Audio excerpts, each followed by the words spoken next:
Pretty good. For me, terribly. Yeah, still looking for work.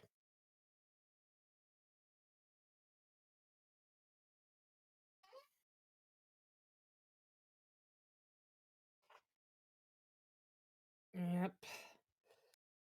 Government's probably not helping either. Yeah, that's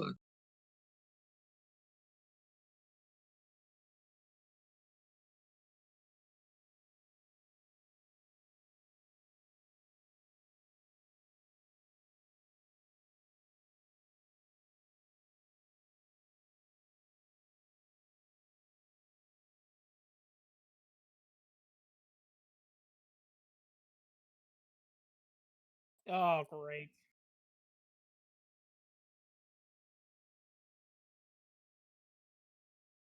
Yep. I can hear you. Oh. Hang on. Oh my God, Windows, will you leave my microphone alone? Can everyone hear me now? We can hear you perfectly Yes. fine. It must be. Yeah, they can always hear me in the live stream, but they can't hear me on the over YouTube. Scorch is still saying you can't hear me. I'm seeing levels. What is going on? Okay. Yeah, JC's having the same problem. Yeah, all right. I think can I'm hear you good now. I wish Windows would just leave my audio settings where I put them and not mess around with them. All right, yeah. what was I saying that everyone else missed out on? Oh yeah, the car. The car, yeah. Someone hit Allstate? Yeah. Well, someone hit Heather's car and took off. And she got a description and the make and model of the vehicle, but she wasn't able to get a license plate number, so the chances of them actually finding the person are basically nil. And in the state of North Carolina, they have to do that in order for that to be covered under uninsured motorists, because they actually got the law passed with that. Otherwise, State Farm said, look, in other states, and I don't know how many others, but they said in some other states we could do that. But in the state of North Carolina, it's actually against the law for them to cover a hit and run driver under uninsured motorist. You have to know who the other motorist is. Otherwise, to do a hit and run driver, it has to be under comprehensive. So it's like, an act of God or something. Yeah, I once got ticketed because I didn't have my insurance card on me, and the cop said, I'm going to have to give you a ticket for failure to provide proof of insurance. No. And I'm like, geez, I wonder who lobbied for that law to be passed. Yep. Yep, it's all about the insurance companies. So, yeah, that's $300 worth of damage to her car that we can't afford to fix. But yeah, it's pretty funny how a lot of, socialists are like, that's why we got to have a universal healthcare system. Yeah, it's the big insurance companies that are lobbying for universal healthcare. Yeah, gee, wonder why. Yeah. You ever notice how it always ends up being about insurance? It's got to be about cheap, affordable insurance and that sort of thing. Yeah. Pipsqueak, you put a link in the live stream planning chat for hackertyper.com. What's that all about? Oh, that's the greatest website ever to exist. Basically, you go to that and you start typing on your keyboard, and it spits out, makes it look like you're hacking something. It's hilarious. Oh, that's pretty cool. I'll have to check it out. So any GIF where someone's mashing away on their keyboard and green text is coming up, or anytime you see that, that's hacker. Yeah. Yeah. Yeah. Well, in Mr. Robot, it was actual utilities. The actors weren't typing in; they did it in pre-production. But yeah, it's actual screen captures of the. I noticed the commands weren't exactly what they were saying they were doing. They were actual commands, but they weren't the right commands. I think a lot of that was editing. Yeah. Because in pre-production, in pre-production, they were careful to use the right scripts for the right stuff. I've actually read that you can actually make a pretty sophisticated computer virus using Windows Notepad. Oh, I mean, all you have to do is write code. Yeah, you can write code in anything. Depends on what you mean by virus. all you got to do is write code that works. Attach it, attach it to an email and spam the email out to people you want to target. Yep, because Microsoft had this wonderful idea. Yes, we have Microsoft to blame for this one again. That, hey, wouldn't it be great if people could send Visual Basic Script in emails and have it run automatically? Yeah, what could go wrong? Yep. Yep. That Yeah, reminds me. you open up a file thinking that it's from your boss, and it turns out now you're getting emails every 5 minutes advertising for hot Asian chicks. Hot singles in low Earth orbit. Yeah. Yeah. What do I trust more? Sorry. Oh, I can go. That's why I don't go on dating sites anymore. What do I trust more than the government? Those ads telling me they're hot singles that want to meet me, only 25 miles away. I've been getting the ones on Discord, probably because I'm on a few cryptocurrency channels. But it's, hey, you've won our contest. You've won half a Bitcoin. Sign up here at this site. And of course, what happens when you go there? They say, hey, just send, or send like 0.2 Bitcoins or something like that to activate your account. Yeah, right. Yeah, I totally believe that. Yeah. That's just the Nigerian prince scam all over again. Exactly. Yeah. Yeah, I've actually had a few bots try to contact me, and I ain't gonna lie. Sometimes when I get bored, I love playing with them, and I ask them, and because they always say, this single wants to meet you, and I'm like, okay, where do you want to meet me? Well, you gotta sign up for this site to meet me. But you said you wanted to meet me. You must not want to meet me that badly. Yep. Why don't you sign up for my site? How about that?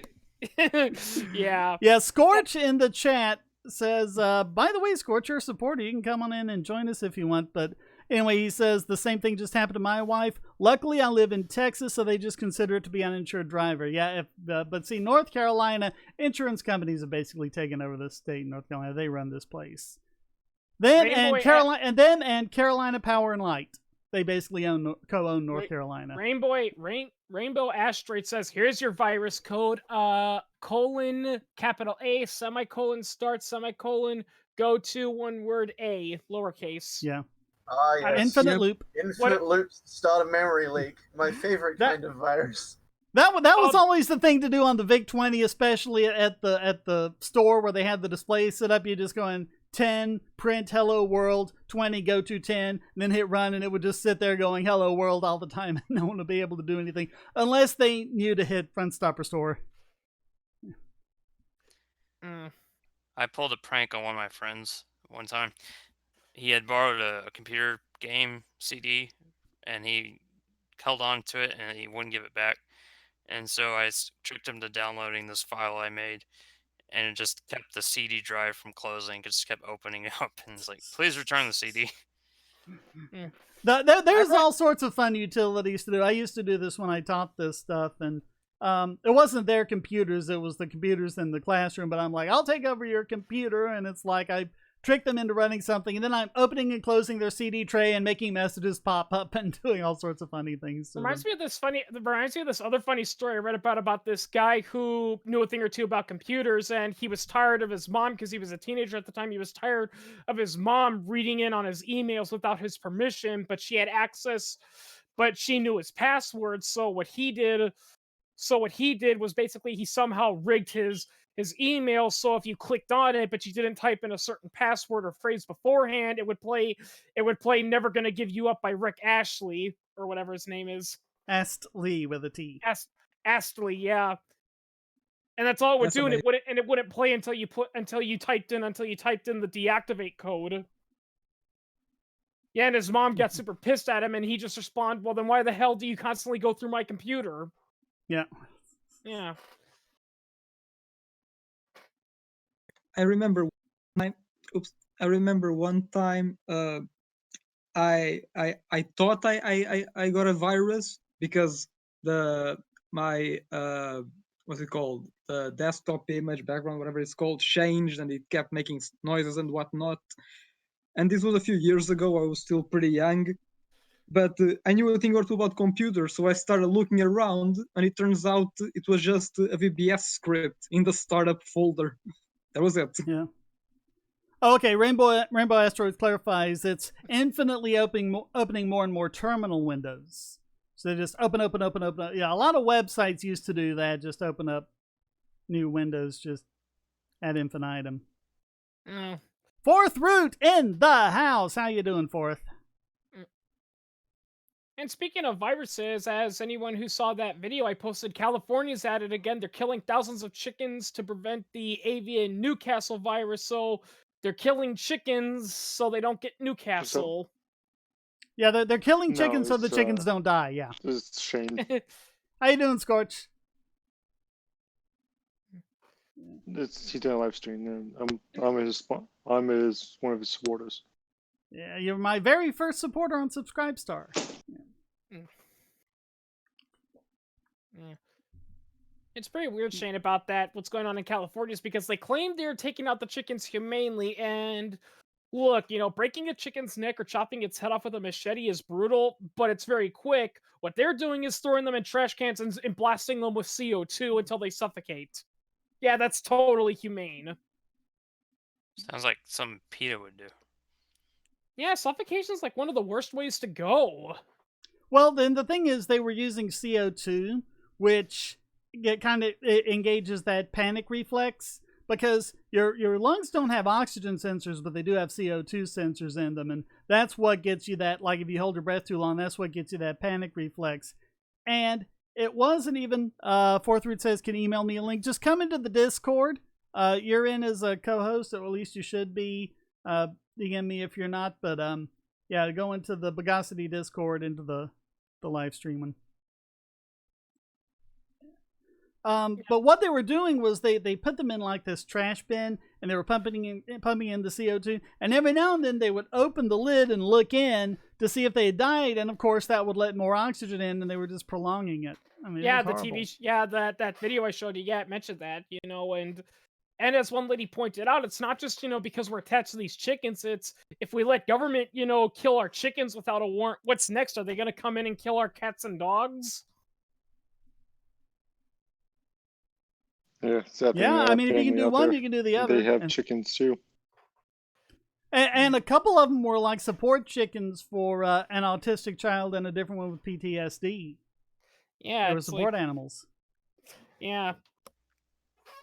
That's a funny gift, Pixweek. And I told this to my boyfriend Kitsune. I told him, it's funny. California has some of the quote unquote best gun laws according to the Brady bill. And I've been noticing that California is also the biggest, committer of private property abuse. Yeah, is that a coincidence? I think not. Yeah. California's just terrible all around. Yeah, because if they tried to do that in a state that had more lax gun laws, the response would have been from, actually, Mr. Guy, I have a better idea. How about I don't sign the forms, you go back to your office, and I don't exercise my right to fight back against a tyrannical police force. They can't make you sign a form under penalty of arrest. That's called duress, and it makes the whole thing invalid. Yeah. You cannot be forced to sign anything. You're not even you don't even have to talk to the cops. Yeah. I mean, all you have to do is say, I'm exercising my right to remain silent, or you can say, I'm represented by counsel, and they can't do anything. They can't breathe in your direction if you're represented by counsel. Yeah.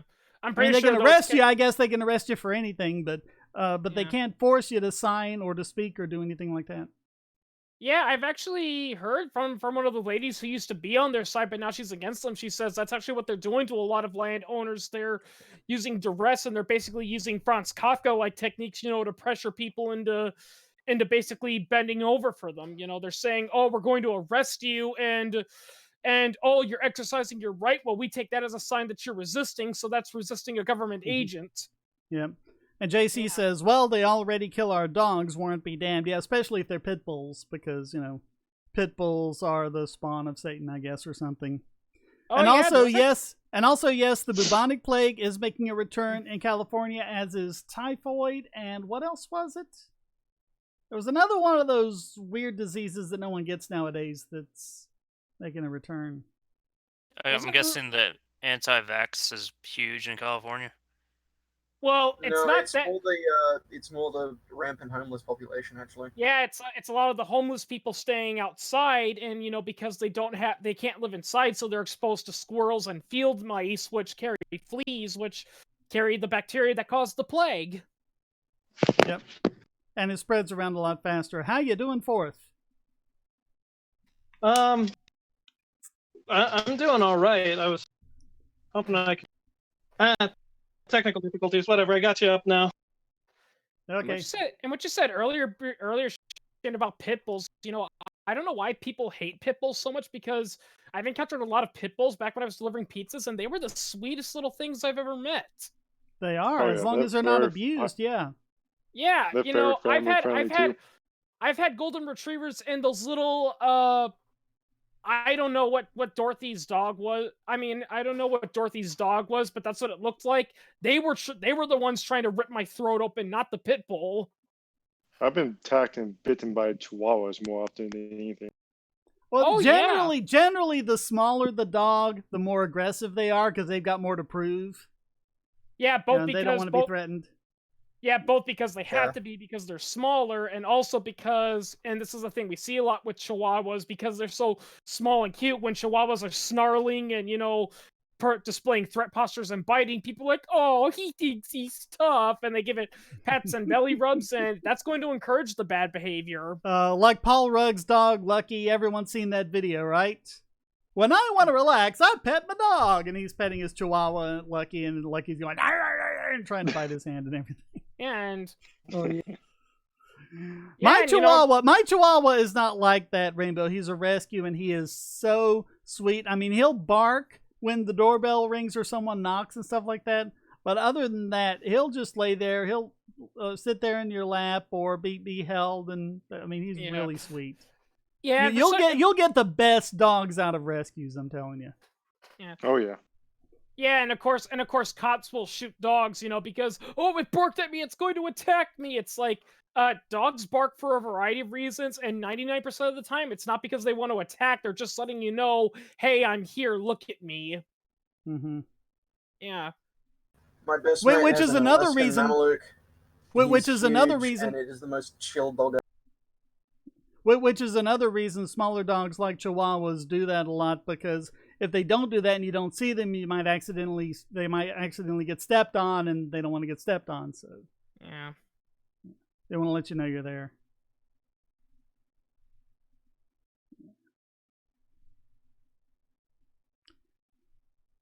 By the way, in case people were wondering, we were talking about the hacker utility and everything like that. That's because before the live stream started, we were talking about the movie War Games, and I was saying that was, for its time, one of the ones that had the most realistic depiction of computers and how they worked. I think there was another movie called War Game, except it was about nuclear war, and That's what this was about. Yeah, that was the Oh. game, Global Thermonuclear War. And Matthew Broderick had hacked into it just thinking it was another computer, and he was playing tic-tac-toe, and he got bored, and so he found this game, Global Thermonuclear War, and yeah, things escalated from there. It's a good movie. if I recall correctly, that it actually has a moral message. It has basically the moral message is, no matter what you do, no matter how hard you try, once you launch all the world's missiles, you can't win no matter what. Interesting game. The only way to win is not to play. Yep. Yeah. It also has a fairly interesting message about artificial intelligence. It's like how to stop a rogue artificial intelligence. It's like teach it reason. Well, Because this thing was doing exactly what it was programmed to do. All you needed to do was stop it. To stop it was give it a fail condition. Yeah, I mean, that's the thing. It wasn't rogue. It was doing exactly what they had programmed it to do. Yeah, same thing. Yeah, same thing with Skynet. If I recall correctly, the reason Skynet acted the way it did wasn't because he turned on humanity. It's because they tried to turn him off, and he was designed and he was programmed to protect the United States at whatever cost. And he mistakenly thought, hey, these people are trying to deactivate me. They must be enemy soldiers that are trying to deactivate me. So the United States can't defend itself. That must mean we're at Mhm. World War III. So he launched his missiles Yep. at Russia, and they launched back. Because Skynet was programmed to think that an attack on itself was a prelude to war. Yeah. Yeah. I mean, and that's another thing I hate about nuclear missiles. In my honest opinion, they're the ultimate example of how stubborn states are. It's like, oh well, if I can't win, then I'm gonna blow up the entire Earth so nobody can have it. Yeah. Well, in the interest of playing devil's advocate here, the fact that we haven't had a war powers might be, it doesn't seem like it should work, but maybe the fact that we are armed to the teeth with nuclear weapons is a good thing. Whether it'll continue to be a good thing, we shall see. Did But it it stop? might. Didn't It stop did them? stop. Didn't stop the Cuban Missile Crisis. Didn't stop the smaller wars in between the Cold Wars. But it and stopped. It did stop. War. The mutual assured destruction kept the Cuban Missile Crisis from becoming a It could Holocaust. could We haven't easily had have it. gone the other way if Kennedy hadn't could. backed down. If Kennedy hadn't backed down, it would have happened. Yeah, and here's another thing. possibly. It wasn't like, people were, suddenly saying, okay, let's stop this. This is stupid. No, there were military commanders. Almost everyone in the military high command was saying, we have to invade Cuba and nuke Russia. It's the only way we're going to Mhm. succeed. See, don't worry. We'll kill them before they have a chance to retaliate. But Kennedy, in a very rare moment of political sanity, said, no, I'm going to personally call Khrushchev. I'm going to talk to him saying, hey, okay, Khrushchev, what's it going to take to get rid of the missiles, to get rid of those missiles out of Cuba? And Khrushchev was like, okay, here's the deal. You remove your missiles from Turkey and make a vow to leave Cuba alone, and we'll pull out of Cuba. And How many people are even aware that we had missiles in Turkey 40 miles from the Russian border, and that's why they set up the missiles in Cuba in the first place? People don't get told that part of the story over here. We kind of do, but Right. we did in our history class, but we teach it more as an after effect, Yeah. Oh no, it Um, was one of the big driving things toward it. But, Yeah, but still, even if you look at how many people have died in war, leading up to World War II, it was increasing just like the population growth. World War II was, good God, freaking 50 million people died as a result of World War II. Well, World War II And never would have happened if World War I never happened, and that never would have happened if people weren't so goddamn nationalistic and statist. These wars would have happened. Hang on, hang on. I have to set this record straight. Nationalism didn't cause World War One. Nationalism was a symptom of World War. Exactly. There What are caused all World kinds War of One complicated factors, but What the fact caused but World the War fact is One that was was World the War fact. One was the only person in the Austrian government who wanted peace got shot. Well, Exactly, and also and- because you had, I mean, otherwise it would have just been this little skirmish between Austria and Serbia. But everyone had all these treaties with everyone else that, hey, if you get in a war, we'll Exactly. come in and back you up. And yeah, that's what did it. Yep. Austria declared war on Serbia. Russia was like, "Hey, Austria, you can't declare war on Serbia, so we're going to declare war on you." Germany said, "Hey, you can't declare war on Austria. We're going to declare war on you." France said, "Hey, you can't declare war on Russia, so we're going to declare war on you." Germany said, "Fine, then we'll fight." And said, "Hey, Belgium, get out of the way." And Britain was like, "Hey, you can't do that to Belgium. We're going to war with you." Then Canada, India, South Africa, and Australia were saying, "Hey, you can't declare war on our land, so we're going to war with you." Yes, lots of different countries had lots of different reasons for going into World War One and World War II. And the interesting thing is, though, that this exponential trend of war deaths abruptly halted at the end of 1945, and has been at a record, an all-time historical record low, the number of deaths in war. And a I'm big very reason for that I'm might honestly be the I'm honestly nuclear very skeptical deterrent about that. factor.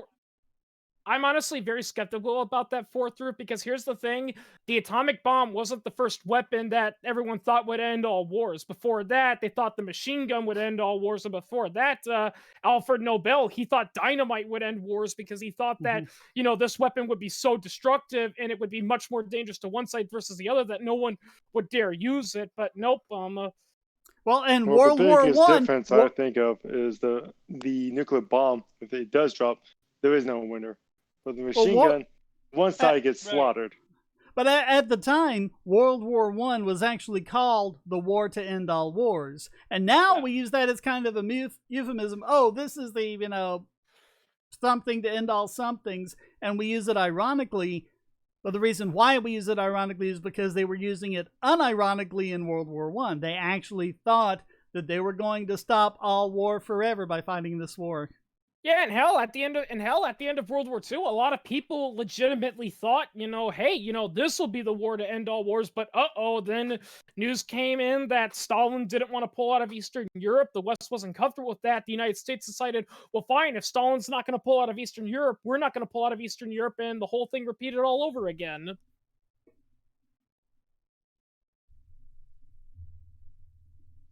It's just.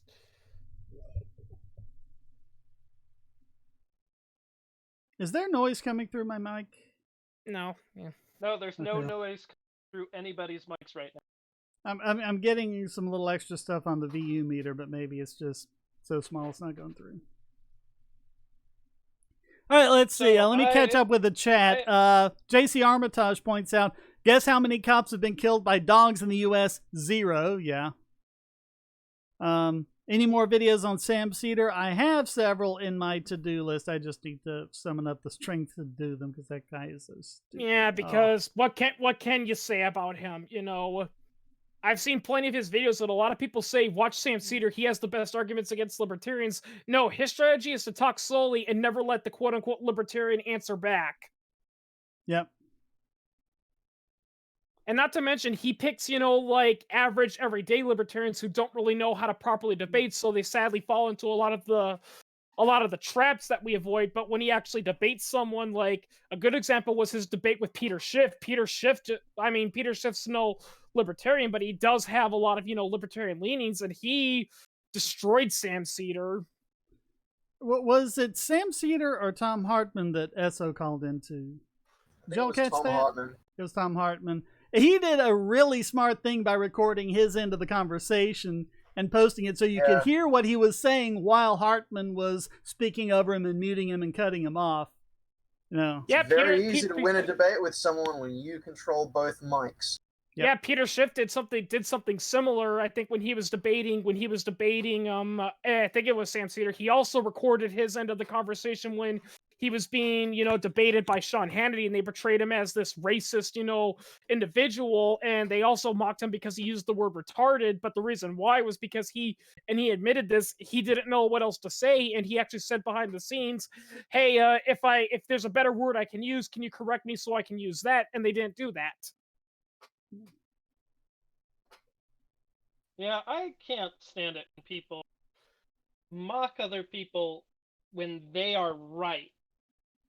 It's just it's the most annoying, most you arrogant SOB thing to do. Another example of that is Dennis Prager on Bill Maher, where Prager was arguing that Prager was pointing out that some people on the left are arguing that men can have periods, and Bill Maher is acting like Prager is off his rocker when his point was absolutely valid. More proof that you can't mock a good idea. Yeah.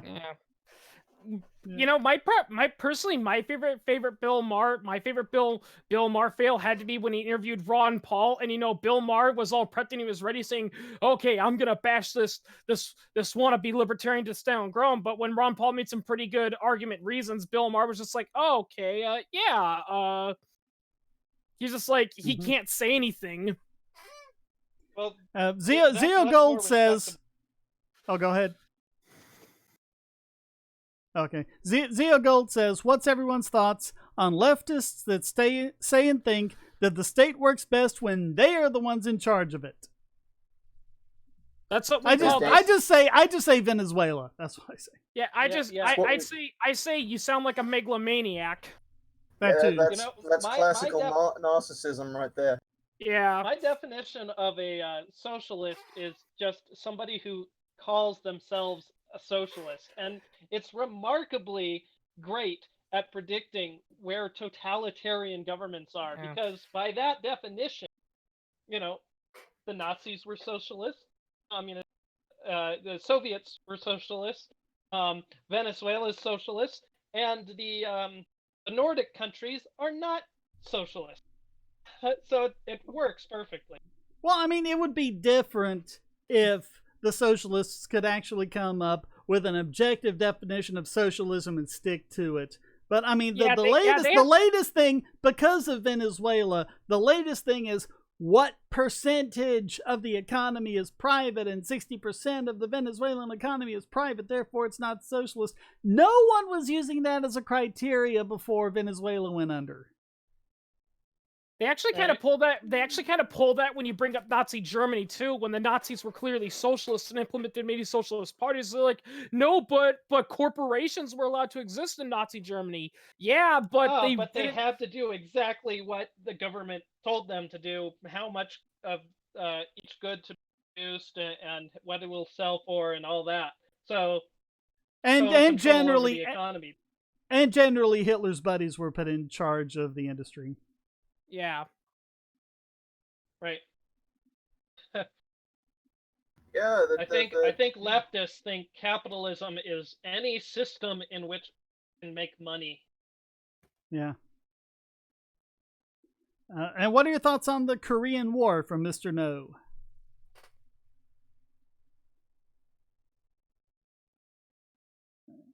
Well, apparently we have no thoughts about it. Yes. Hello. What are your thoughts about the Korean War? To be fair, the South Koreans had a legitimate reason to defend themselves because the North Koreans were being aggressive. I think what really screwed it up was when General Douglas MacArthur, instead of going, pushing them back and saying, okay, you guys got your butts whooped. Now you know what's going to happen if you harass South Korea again. No, instead he's like, oh no, we got to take over the entire Korean peninsula. And that pissed off the Chinese, and that almost caused Korea to escalate into World War III. People talk about... Yeah, contrast that to the continuation war, which was a sub-conflict of World War II, where after the Winter War, when the Nazis initiated Operation Barbarossa, or Finnish basically went, right, we're going to advance on Russia now. They advanced right up till the point where the original border was and stopped.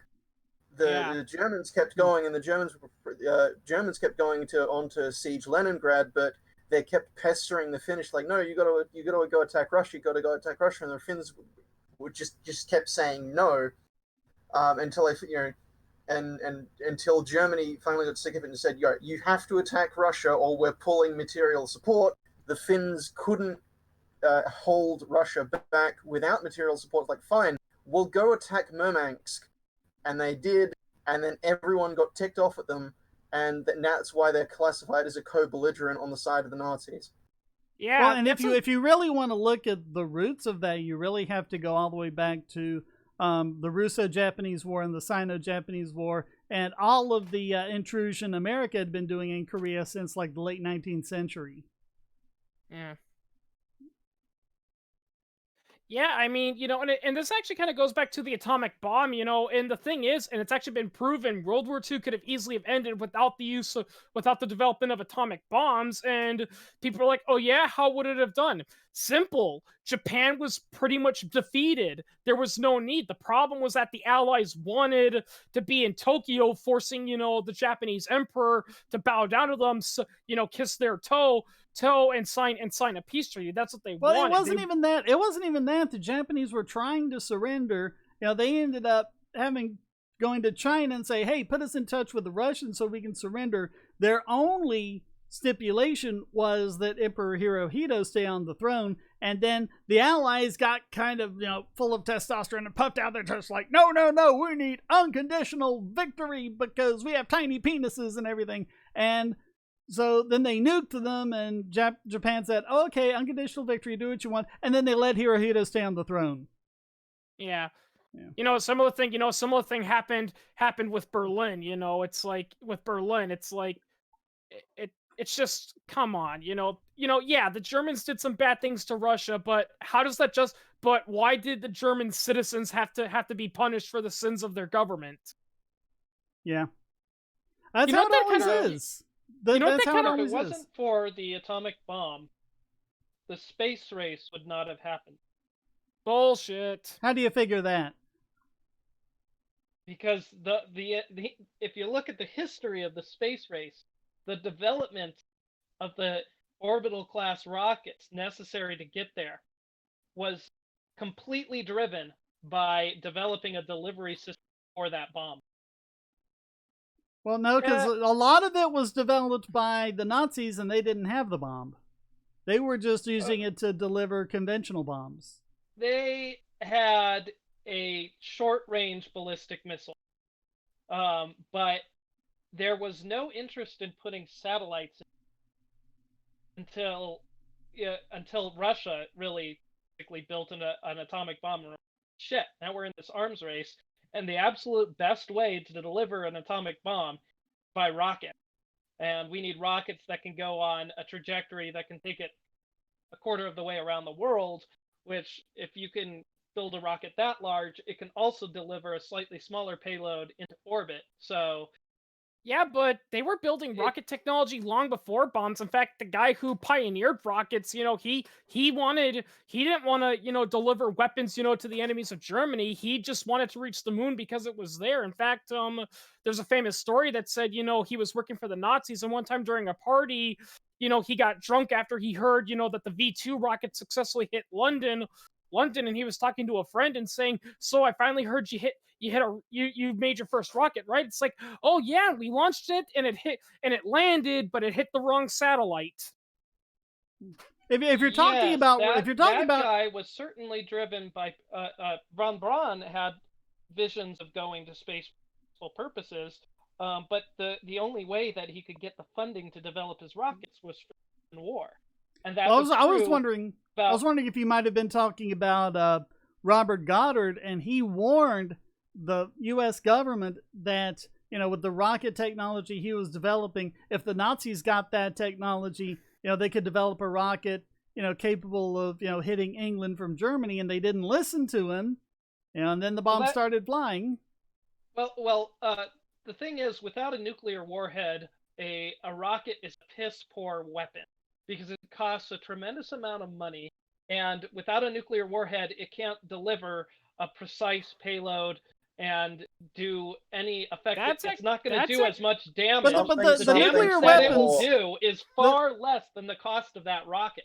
But the nuclear weapons they dropped on Hiroshima and Nagasaki were dropped by plane. They weren't delivered by rocket. Right, but that's because at the time Japan didn't have a defense system to keep planes out of their. They had been totally. Well, no, it was more the fact that the U.S. Navy had sunk most of Japan's aircraft carriers, and they didn't have enough land-based aircraft capacity to maintain air superiority. Right. That's basically what I was saying. But with the that wasn't the case with the Soviets. The Soviets had a sizable air force that they could defend their cities from bombers, and if they even if there were vulnerabilities, industrial progress seal those vulnerabilities where it's really impractical to deliver an atomic bomb by plane to a city in the middle of Russia. But I just think it's iffy though when you look at all sorts of private players from Robert Goddard all the way to Elon Musk, and how many of them were doing the stuff they were doing, not only without government help but with government actively opposing them in a lot of ways, including the people who made like the Sea Launch platform and things like that, which was specifically to get. Elon Musk wasn't even alive during the space. I'm talking about from then to now, from then to today. And I mean I was talking about the original space race that was pioneered. Like it would have been decades later. But the point is, if they can make, hang on, if you want to bring up that point, we're going to bring up the point of the invention of aviation. How many times did the U.S. sponsor this? Who was it that tried to build an airplane and it crashed 3? And then the Wright brothers made one that actually flew a fair distance. Yeah, and then the other guy just gave their own money. Yeah. Right, but an airplane costs a millionth the cost of a intercontinental ballistic missile. Hang on, you're comparing ballistic missiles to modern airplanes, not the prototypes that were in construction way back. But there are the original. There are no orbital class prototypes that have built by people out of their garage. I mean, there's been, Elon Musk has put private rockets today. This is what I'm saying. I'm saying that the space race wouldn't have happened in the 60s. It probably would be happening around now. Hang on, and no but when you look at either, but that's not an argument. Yeah, when you look at things like the other example I was trying to use was the Sea Launch platform, which was made specifically to get around government restrictions on private parties launching rockets into orbit. If they can do that, where you can launch a rocket from the freaking ocean, what else could they have done that whole time, all those decades, if government had just stayed out of their way? I was about to say the reason why we don't see a lot of private individuals launching into outer space isn't because quote unquote only the government can do it. It's simply because if you try to build your own man-made rocket ship in outer space and you try to launch it, the National Aviation Bureau is gonna come after you and say, "Hey, you're launching an illegal aircraft. You're under arrest." No, because you don't have to launch it from U.S. air. Like you said, you could launch it a platform way out in the ocean, or go to a country that's much more lenient on that. But no, the reason that private space companies have not really been viable until within the last decade or so is because they haven't been viable. It hasn't been profitable for a private space company to do that. Yes, but why? That's the question. Because it's incredibly difficult to get to low Earth orbit, and there wasn't any. There was till recently. There wasn't really. No, any not really. All you need motives. is enough delta V. Yeah, and right. I was about to. And I'm really. Yeah, I mean, if you look at give yourself 8 kilometers per second of delta V. If you look at the Saturn V rocket, there wasn't really any new technology in the Saturn V rocket. It was just bigger than what had gone on before. And I mean, that's really the thing. It's just about getting you enough fuel to get up there and about innovating different ways of doing that. And no, also, there is monumentally more advanced technology in the average smartphone than in the Saturn V rockets. Well, in computer technology has applications in all kinds of. And I'm just gonna say this: you say something about how private industry doesn't want to do anything because it's not viable. Most of the greatest they're doing it. Most of the greatest engineers ever, when the inventions that came out there, they weren't seen as viable. I mean, a perfectly good example I bring up is the steamship, which revolutionized sea travel. When Robert Fulton when the steam engine was developed, Robert Fulton tried to put it on a ship, and everyone called him crazy because they're like, no, that's not gonna work. It can't work on a boat. And then he figured out a way to do it, and they're like, oh shit, it does work. Well, Yeah, Cornelius Vanderbilt proved that's a that completely because he different was thing. I mean, competing. inventing a steam-powered ship. Well, you can reuse a steam-powered ship, but building, sinking a multi-billion-dollar investment to put a rocket with no real way to profit from putting that payload into space in the first place, and also the fact that the rocket that you build You had is the same problem with completely. the invention of aircraft. What are you going to do with aircraft that flies 40 yards and then crashes? It didn't Because fly that's what the 40 yards first and then aircraft crash. did. They flew it 6 times the first time that Same thing with that it helicopters. flew. Same thing with helicopters. When helicopters were first being invented, a lot of people thought, well, what are we gonna do with these things? They barely work. I mean, yeah, they can hover, but they can't fly across the Atlantic Ocean. They can't cross channels. And they're vulnerable to anti-aircraft fire. What can we do with them? And it wasn't until people found out that they were actually much better for things like rescue missions and search and for flying short distances than airplanes were, because they could land, because it was easier to land them. It's Yeah, those are all good reasons why invent helicopters. I don't see what your point is. the point I is was is gonna that say the original steam engine was invented by the Greeks, and no one had a use for it. Well, no, they were Well, using it. They were somebody using it had an to. idea for an amusement device that wasn't designed to perform any work. They were That's using not it the to same as open. inventing. They were using it to open and close heavy city gates for protection. So they were using it. yeah, people Wait, feel I'm not yeah, familiar people with feel yeah, that. I people thought you feel were talking about that ball, that brass ball with the little jets on it that would spin around. No. well, and But I mean, going back to inventions are more are less about how difficult they are to use and more about how you can apply it. I mean, I've got a video on this. A lot of people think that the wheel is just this obvious thing that primitive cultures built. No, it wasn't invented until I think like 3,500 years ago by the Sumerians and spread out from there. And really, no other culture in the world invented it originally. It all traces back to there. And it's even interesting that the Mayans knew about the wheel, but they only used it in children's toys because they didn't have draft animals. They didn't have the right terrain for it. They didn't have the right combination of events that came together to make it viable, except in Sumeria. Just like the Chinese had gunpowder, but they only used it in fireworks. Yeah, Well, I mean they didn't have any desire to use it in war. Well, no, they did. Hang on, they did develop things like rockets. Chinese had Yeah, but rockets not way for before the not for Europeans did. purposes of war. They Well, the had Koreans- well, well, the there were some there's some rocket powered arrows or possible applications that they had for rockets in of war, but they Not didn't really until the medieval create period. a cannon.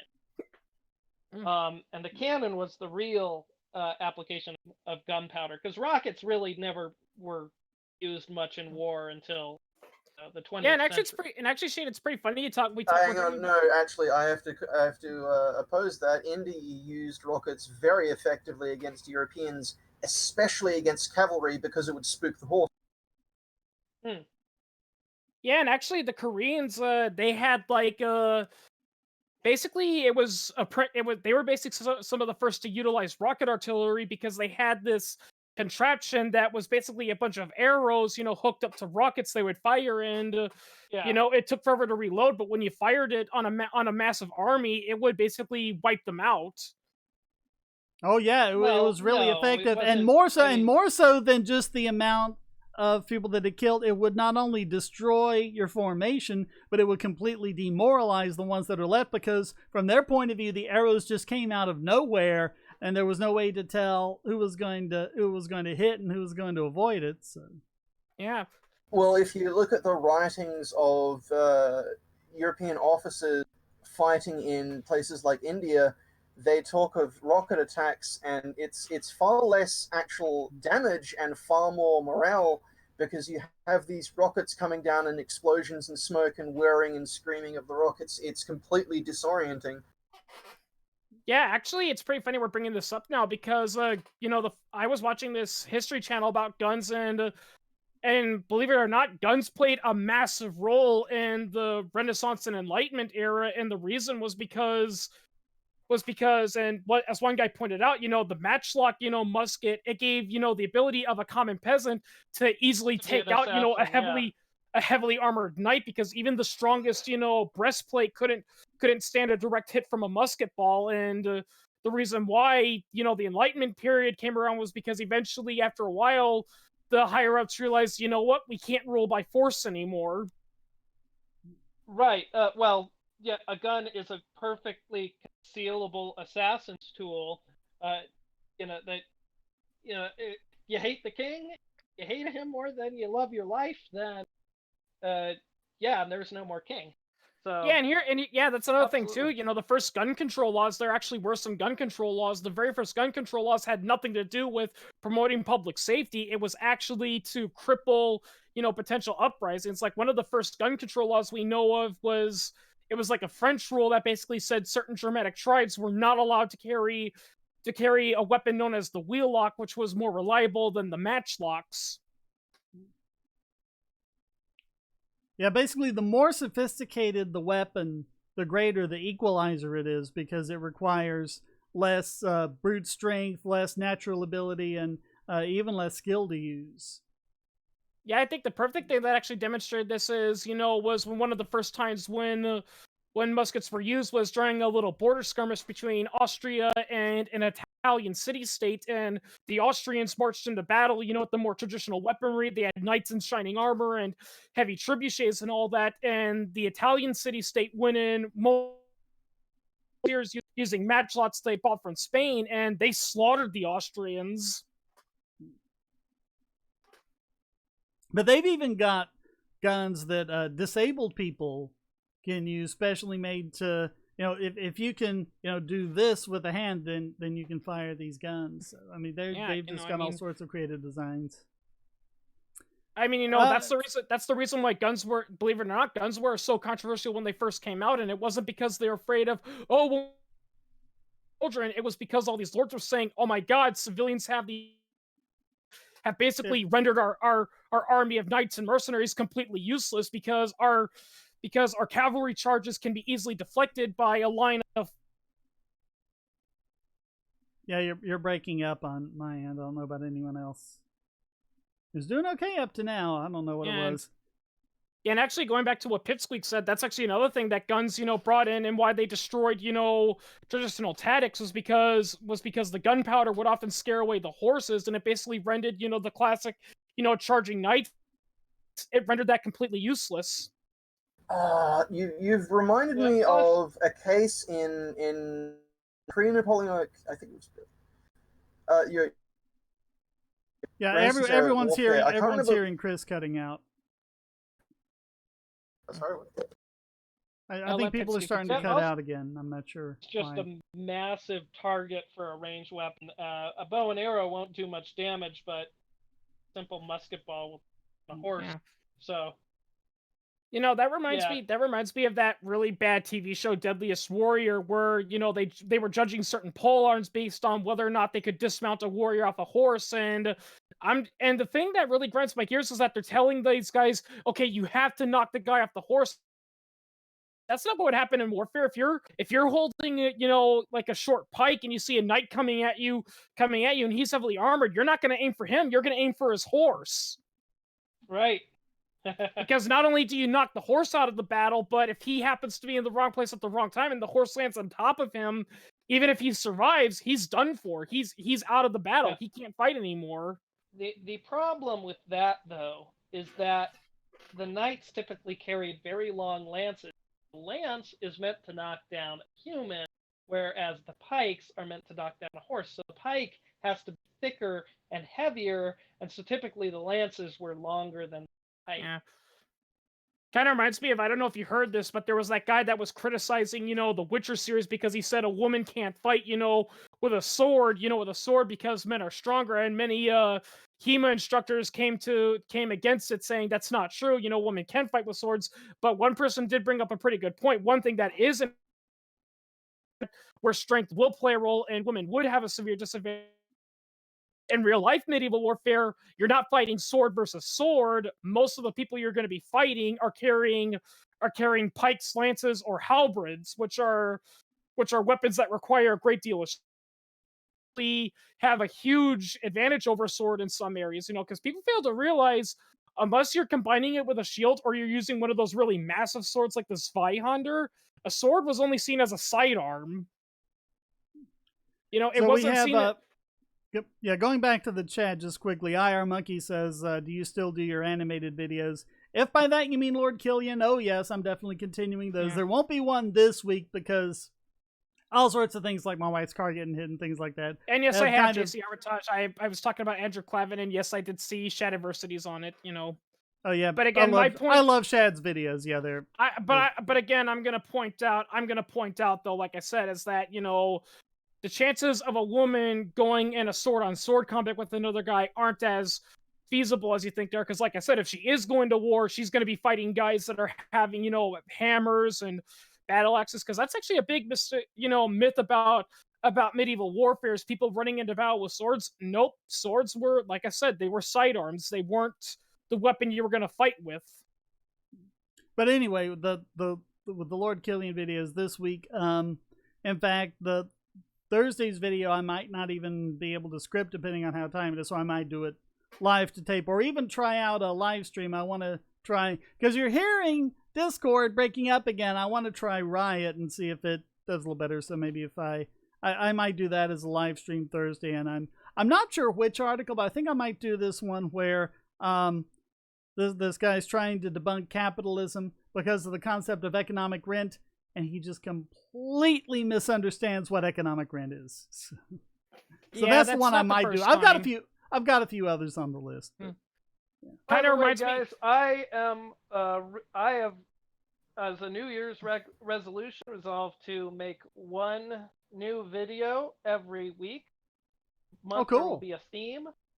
This month's theme is a brain teaser contest. I'm ponying up $50 to anybody who can solve all 5 of my brain teasers, plus 100% of the ad revenue I make on the. Wow. That's pretty cool. I might try that because we got car repairs to make. So go to my channel, Fourth Root, and check out the posted 2 of the brain teasers already. I've got another 3 in mind to make the rest of this month.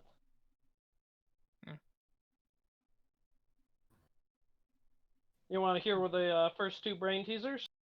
Sure. Okay, so the first one is that on the desk in front of you is a series of 1,000 switches, and they're all in the off position. So you go through one by one, and you switch every switch, right?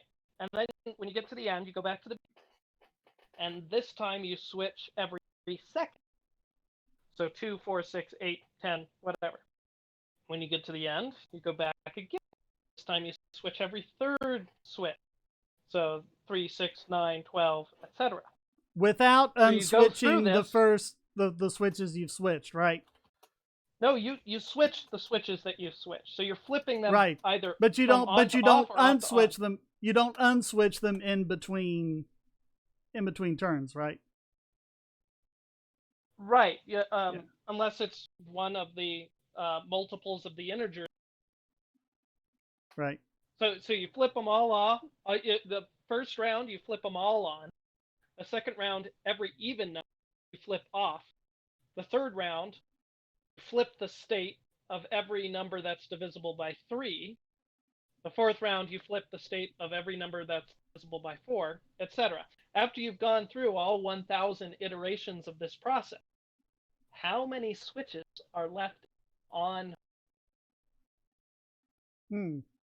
That's interesting. To get the answer, I'd probably cheat and write a Python script. I don't know if that's cheating, if you can frame it in a way that can be solved like that, but because the follow-up then is you're going to have to generalize the solution, because I'm going to you're going to have to use a more sophisticated answer to actually unlock the secret unlisted video that'll award you your $50 at Oh, the end. okay. You can put that brain teaser in your pipe and smoke it. The second brain teaser, well, you got to watch the. It's not so much a audio thing. It's a sequence of numbers, and you got to see. You got to see. I could go ahead and tell you the third video, the third brain. The third brain teaser is what is the smallest odd number that is less than the sum of all its proper factors. Hmm. So Okay. Pretty cool. well, thanks. Again, I'd probably write a Python script. That's my answer for everything. I'll write a Python script. Yeah, but wouldn't be able to use a script. I mean, unless you do some clever tricks to cut down the work that your computer has to do to solve I'm still trying to find a job, but thanks to the state, every place requires either a useless, college associate's degree or an expensive license. Which state are you in? I'm in Wisconsin. It's not as bad as some other states, but it's still, there's a lot of federal rules that businesses have to comply with. So sadly, Yeah, I'm here in Colorado, and we've got like really, really crazy low unemployment, even for the fact, even compared to the national average, right now pretty low. So things are actually really good. Everybody I know is, either has a job or been going job to job because they know they can find a job quick. It's pretty good here.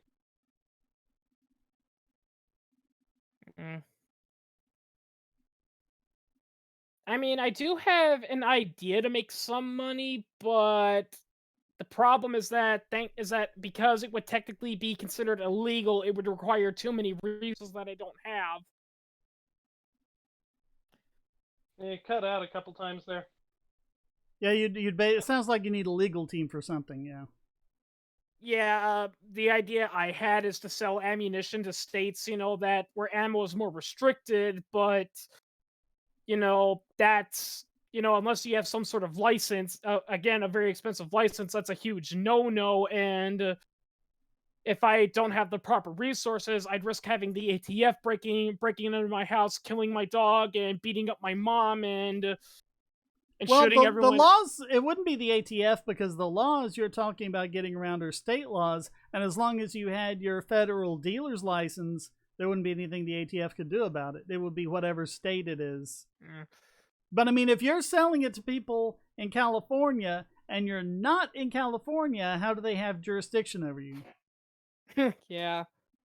The only problem is how would I get the ammo to California? Because I know for certain the post office ain't gonna do it. FedEx and UPS probably wouldn't do it.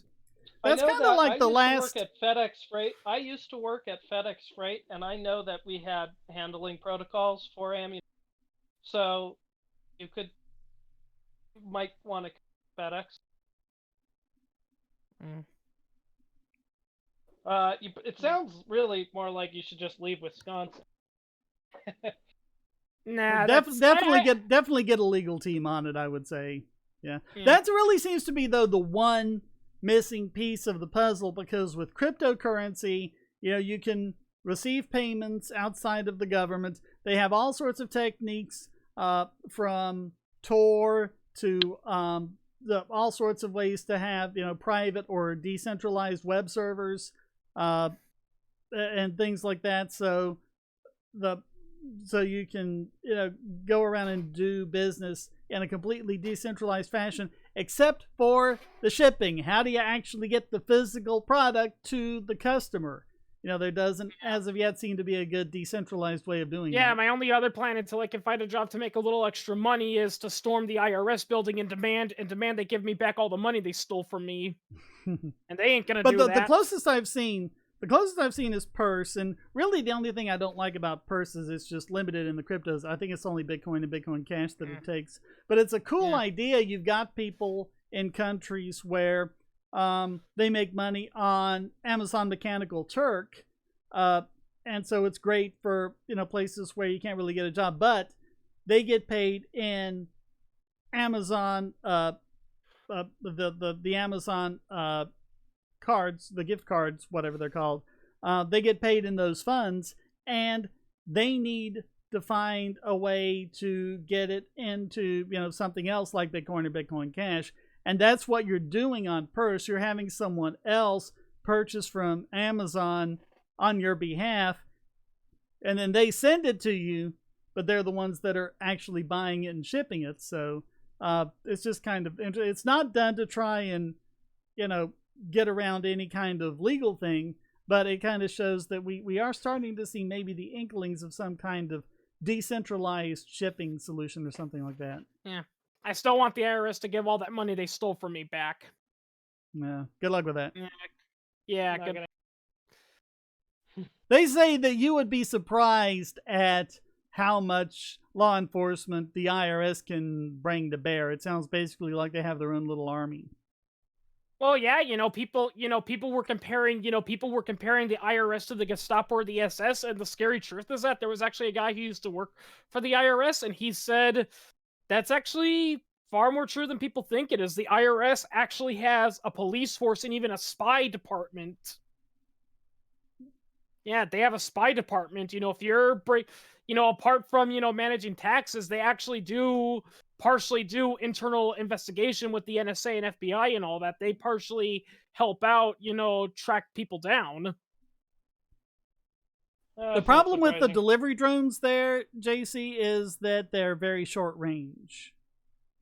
And not to mention, especially nowadays, they're much easier to intercept these days, because when they first came out, there wasn't a lot you could do to intercept them, but now there's actually a lot of things out there, from remote guns to even training, carrier falcons to go after them. So and Rainbow says make a Lego style business. Have 100 people ship your pieces. That's basically what people were doing with guns, because for the longest time the government was restricting completed guns, so people were just shipping the parts individually and you put them together. That's why nowadays they consider an AR-15 to just be the lower receiver. Even though it doesn't have any functioning parts, that's the part that they consider to be the gun. And so if you send that to someone, you're transporting an AR-15. Yeah, and of course with 3D printers, now it's only a matter of time before they say, you know what, screw it. Now you can't ship any type of metal because you're just going to turn it into a weapon. Yeah. Yeah. I mean, that might be it there. If we have, I mean, we're already seeing this to an extent, but you just send someone the plans for it and it comes down to the 3D printer, or maybe there's some place that'll 3D print it and you just go and pick it up or whatever, but... Yeah. But I mean, it's still not really going to be a substitute for delivering a finished product, actually shipping it to the customer. Yeah, because the thing that I think gets ignored, that politicians ignore when they talk about, we got to regulate 3D printing guns, or else civilians will start making machine guns and rocket launchers, and even the 3D gun people have said, look, 3D printed guns are not really reliable. They're meant to be, last-ditch weapons if you can't get a hold of anything else, Yeah. Well, and even then, since the 3D printed guns are basically plastic, you only get one use out of them. So. Yeah, Yeah, I mean, the guy who invented the Liberator, the 3D printed Liberator, that's what he said it's for. It's not really meant to be a practical weapon. It's just meant to be both a giant middle finger to the anti-gun regulators, and two, to be like a last-ditch weapon if, you want something and you literally cannot buy anything else, Well, even then, he's basically said never use the Liberator. It was there to just kind of show, what can be done, and... Yeah. Proof of concept. Yeah. you can use a 3D printer to make a gun. Of course, people could make guns out of all kinds of other ways long before 3D printers. Oh yeah, I've Yeah. actually heard from some. I've actually heard from some European Discord users saying that slamfire shotguns are becoming popular amongst gang members. You know, Yeah, but I mean, but most of those they solutions require some sort of skill, like machinist skills and welding and stuff like that. Mm. So I I mean, have 3D seen- I printing, think it was on 3D an printing would mean no skill on the part of the person making it. You just put it in the 3D printer and it dumps it out. Yeah, Mm. well, I have seen. I think it was on an episode of Mythbusters. They went to a museum and they had a display of some of the more astounding Oh yeah, weapons that. contraband Yeah, I've seen. in- I know that episode. in Yeah, weapons prison, that are right? made out of. And Yep. yes, can I tell it? Okay. And so one of the weapons that was made in prison, was a semi-automatic 9mm pistol. Yep. Yeah, they made it. Yeah, they made it out of bits of bar and plumbing parts, and they even put Exactly. yeah. There also Now, was that if you spear can that was made out of hardened that was basically they took a paper cut, those quote unquote paper cups, they shaped it into a triangle, then they covered it with some sort of resin that made it hard and tough, and it was used as a spear weapon. Now, if somebody can make semi-automatic 9mm pistol in prison, there's really no limit to what you can make when you're a free person. So, Oh yeah, people that say, well, weapons are difficult to manufacture than drugs. That's why laws work with them. Just go on Google and look up the word shiv. You'd be surprised how just prisoners with not a lot of engineering background can create really deadly knives, guns, and even explosives with just what they have. have you seen that YouTube channel of the guy that makes knives out of like the most non-knife-like materials you can imagine, like cardboard? Oh yeah, like paper. Yeah, Yeah, I. it's pretty amazing. Yeah, there's a video of him making a knife out of potato starch. Yeah, and then he uses the knife to like cut an apple, and it's made out of paper, cardboard. What? Yeah, I mean, actually, in one thing I saw about shivs, one guy even flat out said, yeah, with the right, with just some dental floss and a nail filer, you can actually turn a toothbrush into a deadly puncturing weapon, which is actually a You very don't need common nail shiv. filer. Yeah, which is very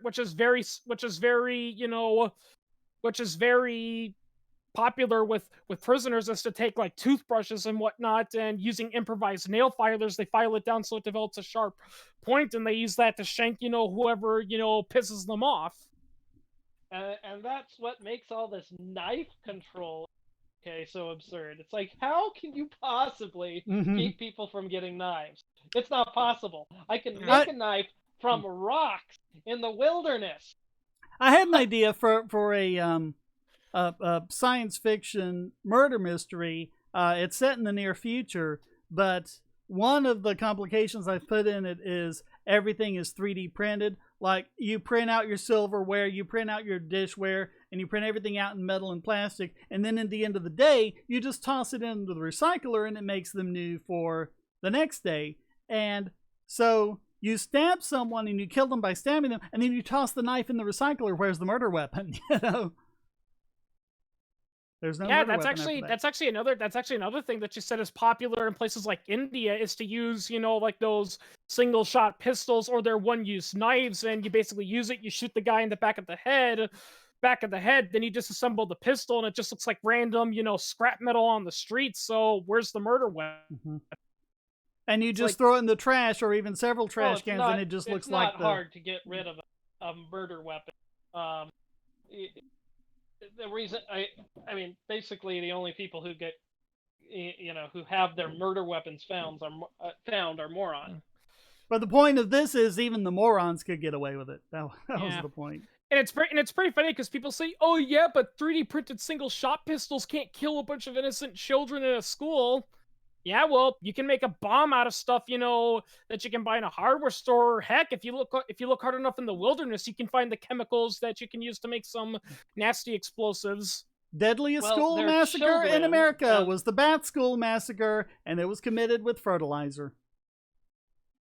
Yeah, but yeah, I saw an internet meme one time where a person pointed out, in 19 I think was it 96, I can't remember, Timothy McVeigh killed 168 people and wounded 600 others, many of whom were children.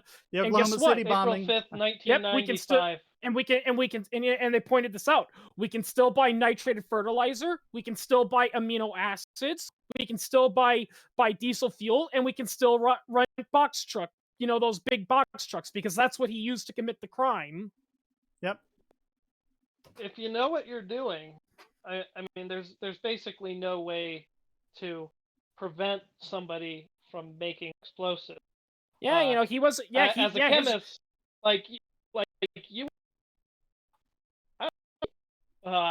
chemicals you would have to ban before you could prevent me from actually making. Yeah, that's another thing too. Timothy McVeigh, he didn't, his bomb wasn't, the significant device that he hired, an ex-Russian scientist to make for him. It was just, ammonium acid and nitro fertilizer that he bought that you can easily buy. It was ammonium nitrate and diesel fuel. That composition is known as AMP. And yeah, and you can easily buy those from a hardware store. Well, ammonium nitrate's a lot harder to get nowadays, but there are alternatives. For example, I probably shouldn't be telling people how to make it, but there are alternatives. Yeah, might get me banned from YouTube for some strange thing like that. Zero asks, what do you think of hardware two-factor solutions like YubiKey? I like them, and I think they're very secure. They come in leaving. Oh, okay. Say hi to the fairy. Say hi to the fairy penguins for me. Okay, I'll keep that in mind next time I go to Viking Harbor. Yeah, I learned something interesting from watching a video called Bodhi Vet Rescue. There's penguins in Australia. Yeah. Yep. Oh yeah. Yeah, and the southern parts, there's some islands, and there's these little blue, cute little penguins called fairy penguins that live there, and they're cute little guys. Okay. I think Argentina also has penguins. Yeah. But anyway, back to the YubiKey, and these hardware keys come in a couple of varieties. PayPal used to have this really good thing, and they discontinued it. It's about the shape of a football, and every 30 seconds it just shows you a different 6-digit code, and so that's what you type into your PayPal for your second factor. YubiKeys, you plug them into the USB, and they have a fingerprint sensor on them and things like that. And the Yubico, who makes YubiKey, they are aware of Squirrel and they're very interested in it. Of course, they're not going to implement it until it sees some degree of adoption. But yeah, there have been plenty of places like Yubico that have looked at Squirrel and they're like, yeah, this is pretty awesome. This really should be the future. I do not personally use a YubiKey. No, I use Authy. Rainbow Asteroid says, we have a nuclear power plant near our town, so even your innocent-looking electric company can turn into a bomb on you. That's... Nope. No, that's not possible. No, cannot happen. Even if you tried, you could not get that thing to explode. Yeah. The worst you could do is you could rig it to cause a hydrogen explosion. Because there is hydrogen gas that's created by the... Yeah.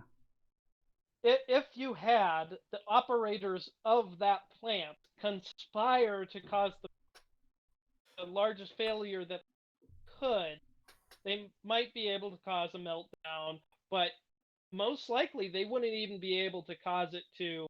Yeah, but wasn't there also? Oh, sorry. To cause a huge, widespread release of the fissioned material. I think you have to have further failures for that to happen. Well, it's like to make reactor grade material, you need to get the portion of U-235 up to like 3 to 5%. To get it to turn it into a nuclear bomb, you have to get it up to like 90%, and that's a lot harder. Yeah, I was about to say this though. Wasn't there a case where like where like a 13-year-old Boy Scout made a quote unquote atomic bomb in his backyard, and they actually found it, and it technically would have been, if it actually had uranium in it, it would have been an effective bomb. And he literally got the parts, from easily, stores. Really, the only Yes, thing that he well, couldn't get a hold of was the uranium. here, Well, that's I kind know of all an about important part. That's that's a little bit of an important this. component. I know all Yeah. about this. Okay, his name was Han. Last name H.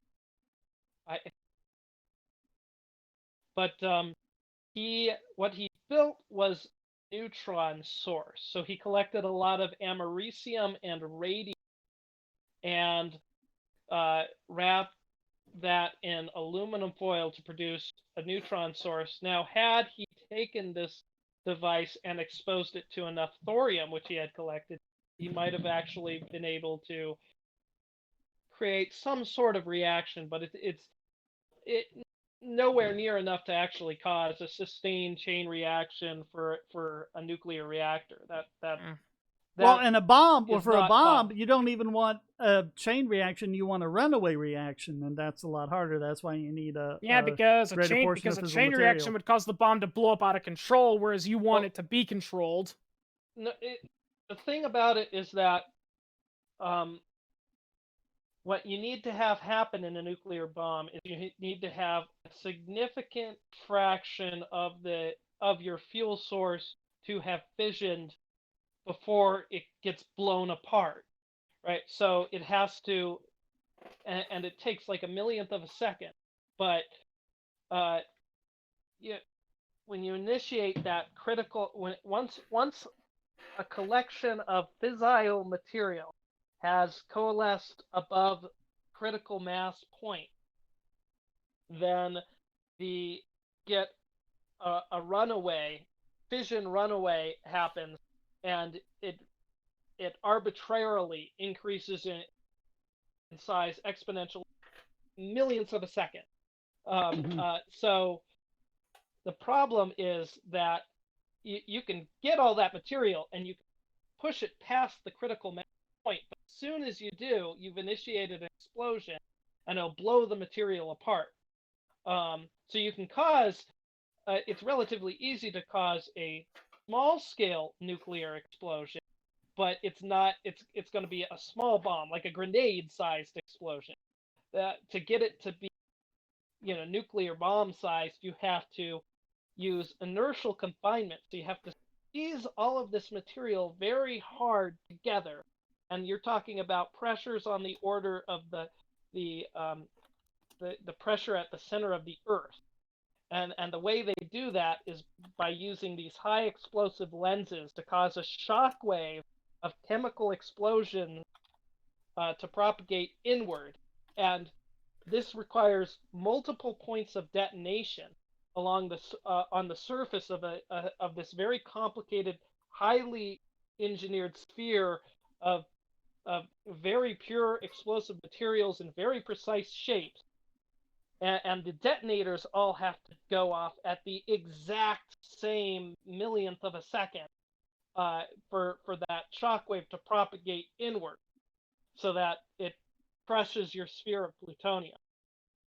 And that engineering part is about as difficult as even procuring the plutonium in the first place, which is incredibly difficult because you either have to have a breeder reactor or you could use U-235, which actually doesn't require as sophisticated of a detonation technique, but that is much more difficult to acquire because you have to have a gigantic industrial infrastructure of centrifuges or gas to purify a specific isotope of uranium from what is mostly non-fissile. So there is huge industrial barriers to producing nuclear bombs. Okay, you done? Yeah. I love science, so. Okay, yeah. No, that was cool. That was cool. It was cool, but don't become a science teacher. You're just gonna bore everyone to death. Yeah. I stopped paying attention. Unless you're actually putting the components of the bomb together while you're giving the lecture, that would be awesome. Yeah. Of course, you'd be arrested, but that would be cool too. Fun fact: I had a science teacher when I was a freshman, and he sounded exactly like Mr. Mackey from South Park. Yeah, he's like, okay, sit down, okay. Yeah, he's like, okay, so so today we're gonna sit down and we're gonna learn about chemical reactions, okay? Yeah. All right, let's see. ZK snarks plus blockchain plus meshnet equals internet freedom. I don't know. I think we'll have to see what. I really like a lot of the stuff that's being done with blockchain technology, but by the same token, there's a lot of people who are using it as just kind of, hey, here's a blockchain. Let's use it in this thing we're doing, instead of looking at, hey, we've got a problem we need to solve. Hey, a blockchain looks like a good solution. So there's a lot of there's still a lot of hype around it. And William 41017 asked you, what's your opinion on Hoppa? Oh. Well, search my channel. I've already got. Yeah. So I've already got several videos. He makes you re.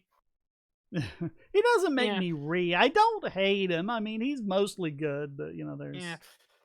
Reminds me of this. Argumentation ethics really doesn't hold water. Yeah, reminds me of this SJW dad joke I read. It's like, what did the fifth little piggy say when it was his turn?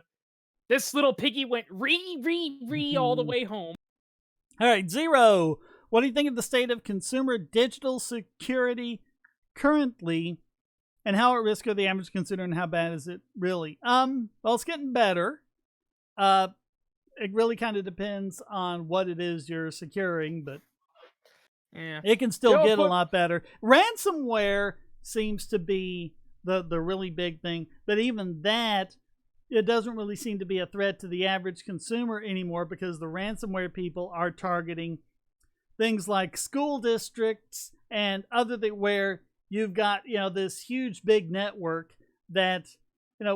The idea of backing something up is, yeah, you can restore it, but you're thinking of restoring like one computer at a time or a few files at a time.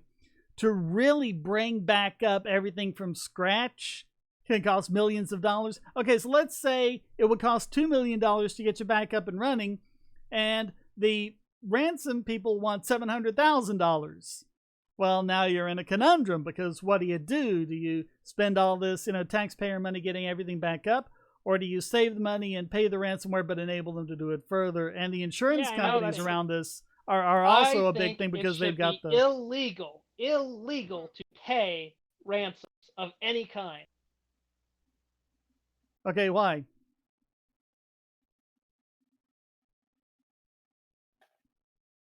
Why?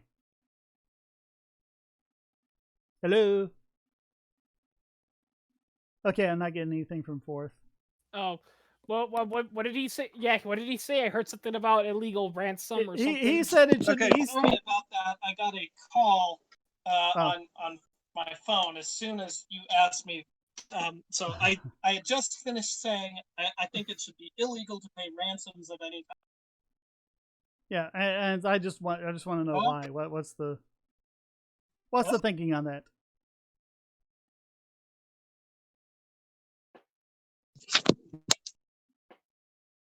All right, I'm not getting anything from him. Yeah. I mean, it's one of those things that might sound good, but just kind of mulling it over in my head, what does that mean when, someone does, because the criminal's not going to care about the law. He grabs your daughter and says, pay me $2 million if you want to see her alive again. What does it mean if it's illegal to pay a ransom? Well, it means he's not going to call the cops and get help. He's going to try to do all of this in secret. And that's just going to make things worse. And not to mention paying the ransom is often how police try to catch these guys. They often say, okay, here's what you're going to do. They'll often say, here's what you're going to do. Call the guy again and tell him, okay, I'll pay. And then they try to hook him up in an area where he'll be more vulnerable, or try to track him down.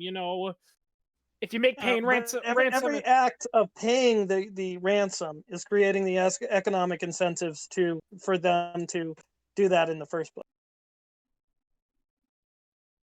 Well, yeah, but again, criminals are going to break the law, and like I said, if we legalize, if you let people try to pay the ransom again, they can call the cops, Well, and it can make it. criminals are not going to break the law if they like. Well, let me put it this: if and this might not be attainable, but if nobody ever paid ransoms ever, well, pretty much nobody would ever kidnap or try to hold somebody for ransom because they know it's not going to work.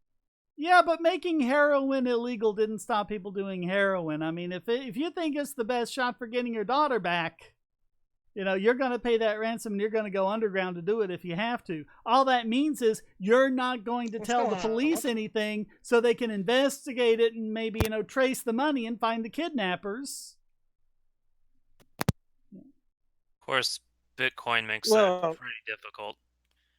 You can trace Bitcoin. I'm sorry. I've been having technical difficulties with the Discord here on my phone. Yeah. So I didn't hear a lot of what you had just said.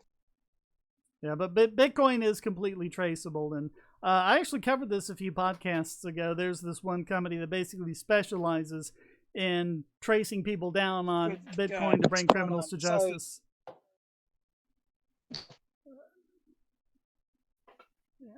But my basic point was that you're just going to incentivize someone, if they want to get their daughter back, to go underground to pay the ransom and not tell the police about it. Whereas if you tell the police about it, they can trace the funds and. Hey, Yeah, not Shane. to mention fourth root, and some person kind of brought this up. By your own law, if a guy comes up, pulls a gun in front of your face and says, "Give me all the money in your wallet, or I'm gonna kill you," and you legitimately can't fight back, so you have no choice but to comply, and he leaves. By your own law, if that person goes to the police and say, "Hey, a guy pulled a gun on me and demanded money, so I gave him all my money," they're gonna say, "Oh, you paid a ransom, you're going to jail." Well, and there's also the fact that you're acting under duress. I mean, Yeah. you can't be held responsible for actions you take under duress.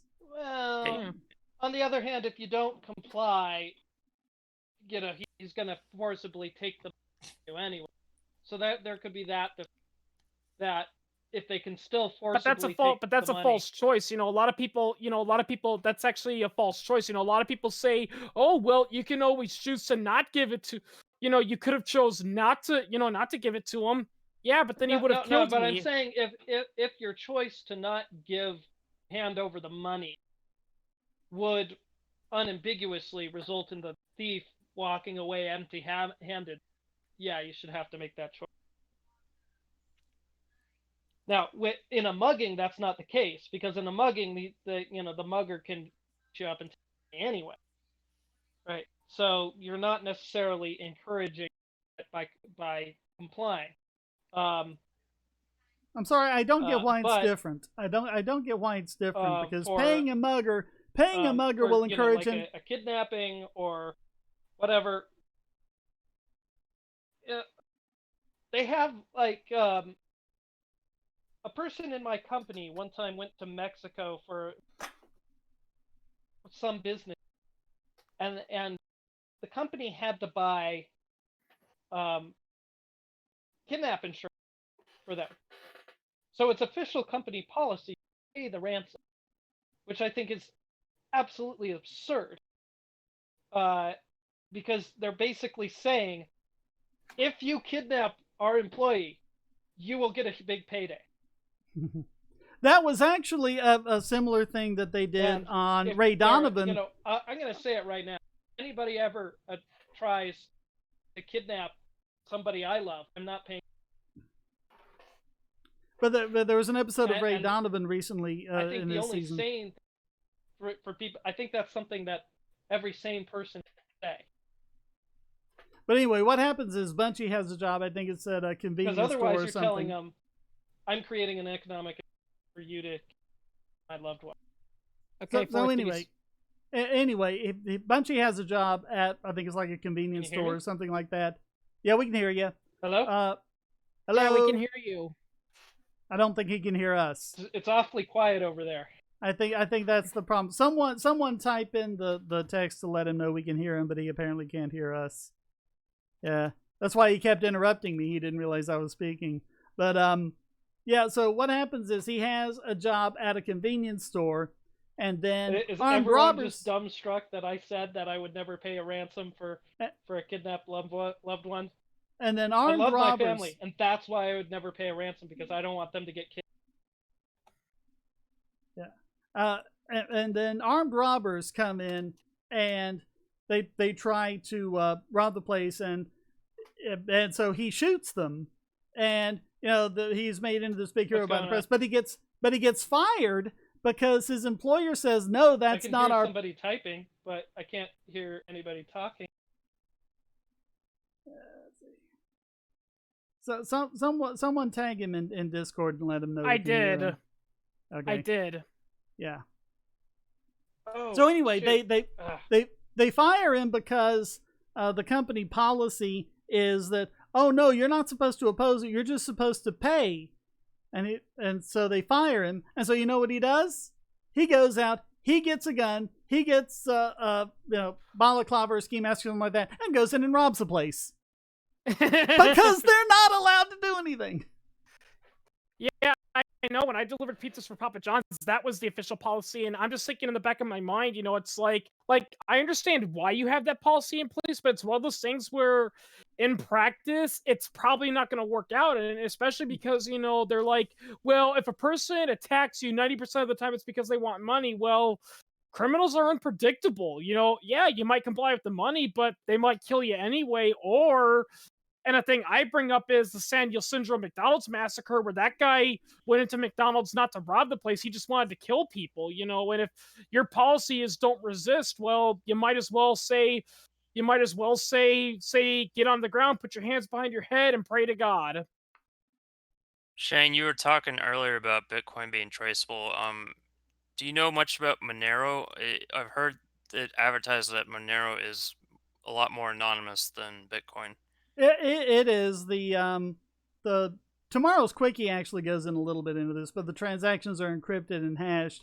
But if you're a party to the transaction, you can get access to the transaction and you can pass that on to someone else. So if they say, "Hey, pay us in Monero," and you send the money in Monero, all you have to do is send that transaction key to the police, and they can see. So as long as they're not too clever about how they launder it from that point on, then as long as you're one party to the transaction, you can see all the information in it.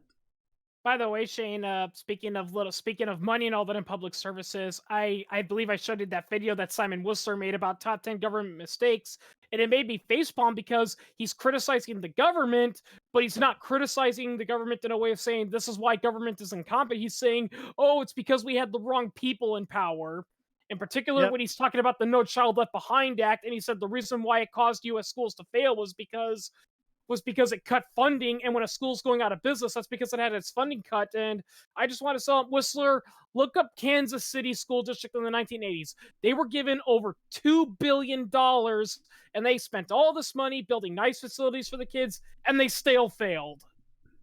Yeah, so the Rainbow, you've got more stuff than that. So you have your private key that you use to pay with, and then you have the view key that Rainbow uses. So like if you had an accountant, say, and that accountant needs to look at all of your transactions, but you don't want to give him access to actually move the money, you can give him the view key and he can see everything that your wallet has done. But I'm talking about with an individual transaction, the private key and the view key, you can see the transaction with that, but you can also produce, and this would be what you would use, like if let's say you paid your power company with Monero, and they said, oh, you didn't pay us. Well, you can generate a cryptographic proof that you paid them this amount of Monero on this date and everything, and release, and everyone you give that to, you can release it into the world, and everyone in the world can see the details of that transaction at that point. So any individual transaction can be de-anonymized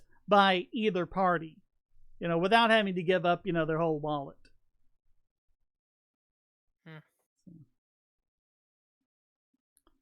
Yeah, and like I said, if you make paying a ransom illegal, then it's just going to mean that people aren't going to do that. They're going to keep it secret. Well, I mean, maybe if it should be written that not involving the police would be an illegal act. At the very least, that should, not involving the police in the event of a kidnapping. Your big problem though is you're still making illegal and action taken under duress. That's going to be your biggest hurdle there, and your biggest potential problem, because if you can make that illegal, what other stuff can you make illegal?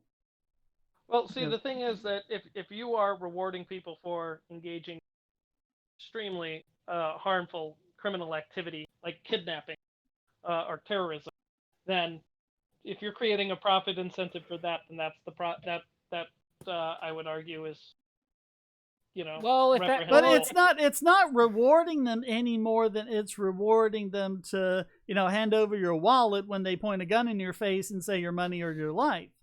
I mean, you're making it incorrect, because in the event of a mugging, they can just take your wallet by force. But even resistance is always the morally. All right. Fair enough. Right. Fair enough. I'll alter the scenario to cover that. Okay. So you've got a safe. Okay. No one who doesn't know the combination or anything like that can open the safe. The robber points a gun to your head and says, "Give me all the money in your safe, or I'll kill you." And so to save your life, you open the combination of the safe. So in that case, even if he kills you, he can't get the money because he can't open the safe. Yeah. So not code.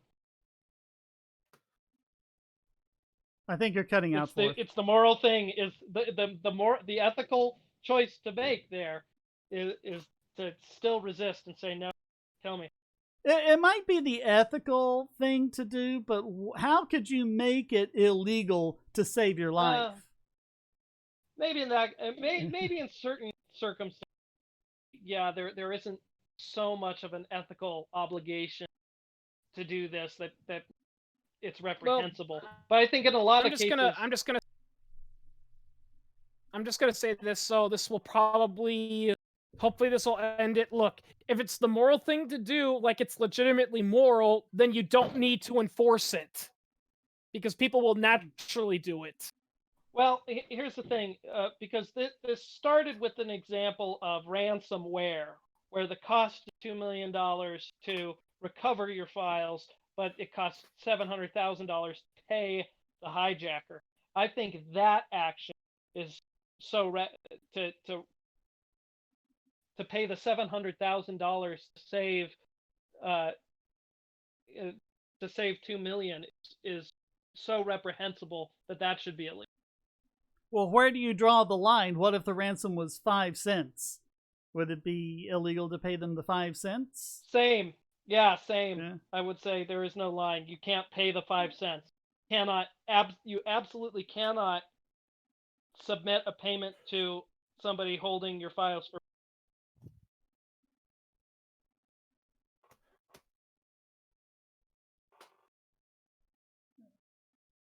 Should be illegal in economic.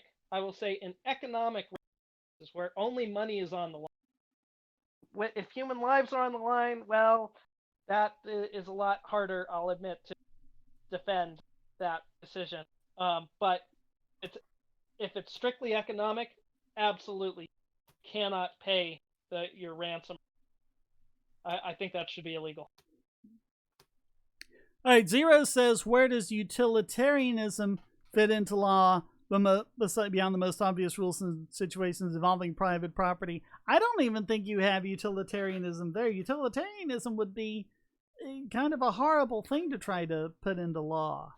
Yeah, basically, from what I've seen with actual debates with them, utilitarians are the type of people that say squatters, that squatting's legal because it's like, well, the bank's not using the building and it's on the market for a couple of years. So if the squatters, use it as a home, then it's theirs. Well, no, that's not how property works.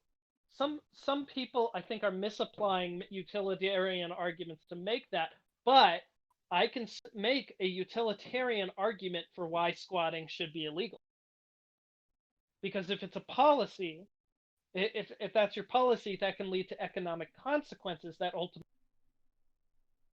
That's a utilitarian argument that isn't used in the. But that's way not that- why it's illegal. It's illegal because it's an intrusion on private property.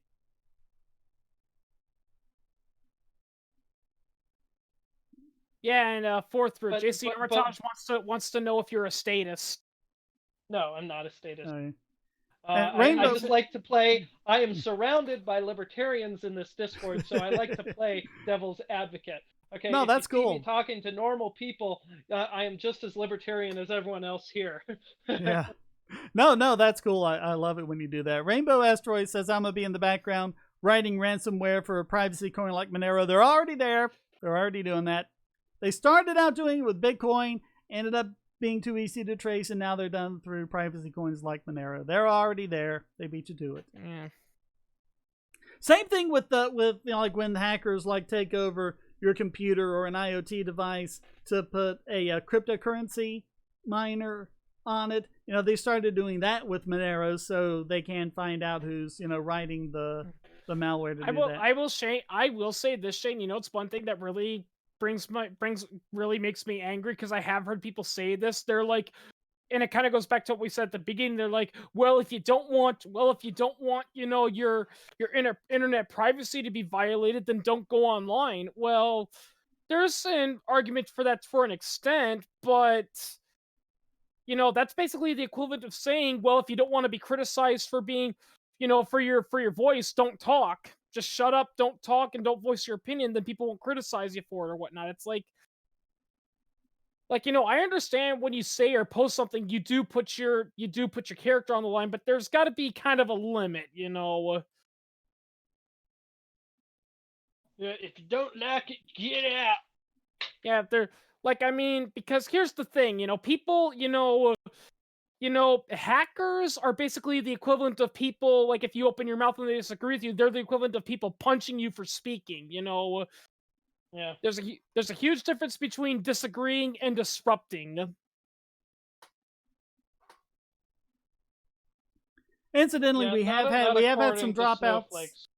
Yeah, we have had some dropouts and stutterings, as people on the live stream will see. I found on Discord they have a voice chat debug page that I've been looking at, and the problem is packet loss, and it's packet loss in the received packets, and I can see that for each of you, and it seems to happen no matter who's doing it. The only question is, where is that happening? Is it on Discord's side? Is it on my side? It's somewhere in between. But I've got a little something I can research a little further now. Yeah, and Shane, also speaking of the internet, have you been noticing a lot of seemingly harmless videos, the comments are suddenly turned off? Well, yeah, that's because of Culpa. Yeah, I later learned that there's like Copa, and it's. Yep. Yeah. If someone thinks that your video is targeted at children, then YouTube has to kind of be preemptive at turning that off. Otherwise, there could be heavy fines from the FTC. And of course, what does that do? That makes a lot of people say, "Oh, well, this video is kind of borderline. What am I going to do?" They want to play it safe, and so they mark it as being intended for children. But that means they lose like 90% of the modifications. You can't have comments or ratings, and there's all these other restrictions on it. It's crazy. Yeah, and you know what? There's one law I do wish we had, and it would go like this. Here's what it is. And here's the thing. It would only apply to politicians or people trying to pass a law. If you say, "Oh, but we got to protect the children," that's an automatic permanent veto, and we're never going to bring it up again because you've lost the debate. You're trying to appeal to emotion. You've lost the intellectual debate. Yeah. There you go. Godwin's Freedom law. of speech but and of whatnot, but there are a lot of laws. I think If you try to pass a law, if you try to argue for a law by going for the emotions instead of intellectually arguing it, my policy is that's it. I'm throwing it out. It's over. It's done with. You don't have a leg to stand on. We'll call it Hangartner's law, sort of like Godwin's law. Yeah. I would like to see a law that says it. You know what, Shane? Bill. Every time someone brings up saying, "Oh, but won't someone bring up the children?" My response is to post a video from SpongeBob where Mr. Krabs goes, "Donate to the children's fund. Why? What have children ever done for me?" What were you saying, Fourth? I would like to see a law where if you author a bill that is ruled unconstitutional, then you are barred from public office. Mm-hmm. Yeah. That's actually I would go a little bit further than that. I'm tempted to bring back pillorying. If you pass or vote for, if it's so egregious.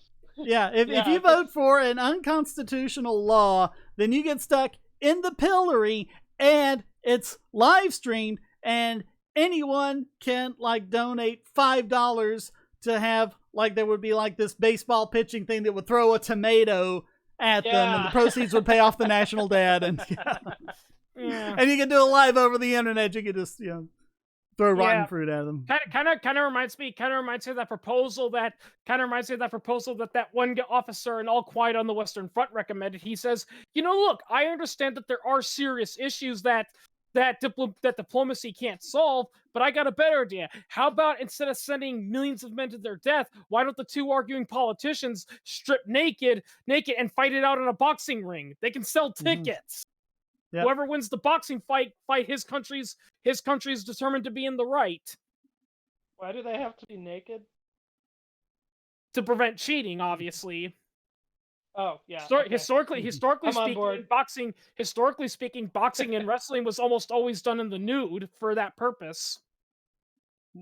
It was both to show, look how tough I am. I'm willing to fight, without any form of protection, and also to prevent cheating, so you wouldn't have like a concealed weapon on you, so you couldn't pull a knife out of your pants and stab the guy. Yeah, that's what I think I've said this before. I think I've said this before, but it really doesn't make sense to me that we're so gung-ho on war, and if you're not war, then you're not a patriot, and you hate America, and you want the terrorists to win and everything. Whereas we consider duels to be barbaric, but the only people involved in a duel are the people who want to be involved, the people who want to fight. I mean, I'm not saying they're great, but I'm saying there's an inconsistency there. Well, yeah, and the thing is, you could walk out of a duel without, facing unintended consequences. And the majority of duels usually ended with nobody actually dying. Believe it or not, contrary to popular belief, duels rarely ended in someone dying. Yeah, mostly it came down to, just showing how big of balls you have to legally allow the other person to kill you. Yeah. Well, and a lot of time, like in the sword duels, they would go to first blood instead of the death. If you made the other side bleed first, gave them a little cut somewhere, then you won. And with like a lot of gun duels, it was just about which one drew first. And if you drew and you saw the other guy had drawn first, neither one of them fired, but it would be the honorable thing to say, okay, you got me, and you would lose the duel, but you would save your honor, things like that. Yeah, and there's plenty. I question that because quick draw was not a thing. Quick draw was not a thing until until Hollywood made it. But generally, but I mean, like the 10 paces. The 10 paces turn and fire type thing, Burr versus Hamilton, which wasn't supposed to end in gunfire. That was a mishap.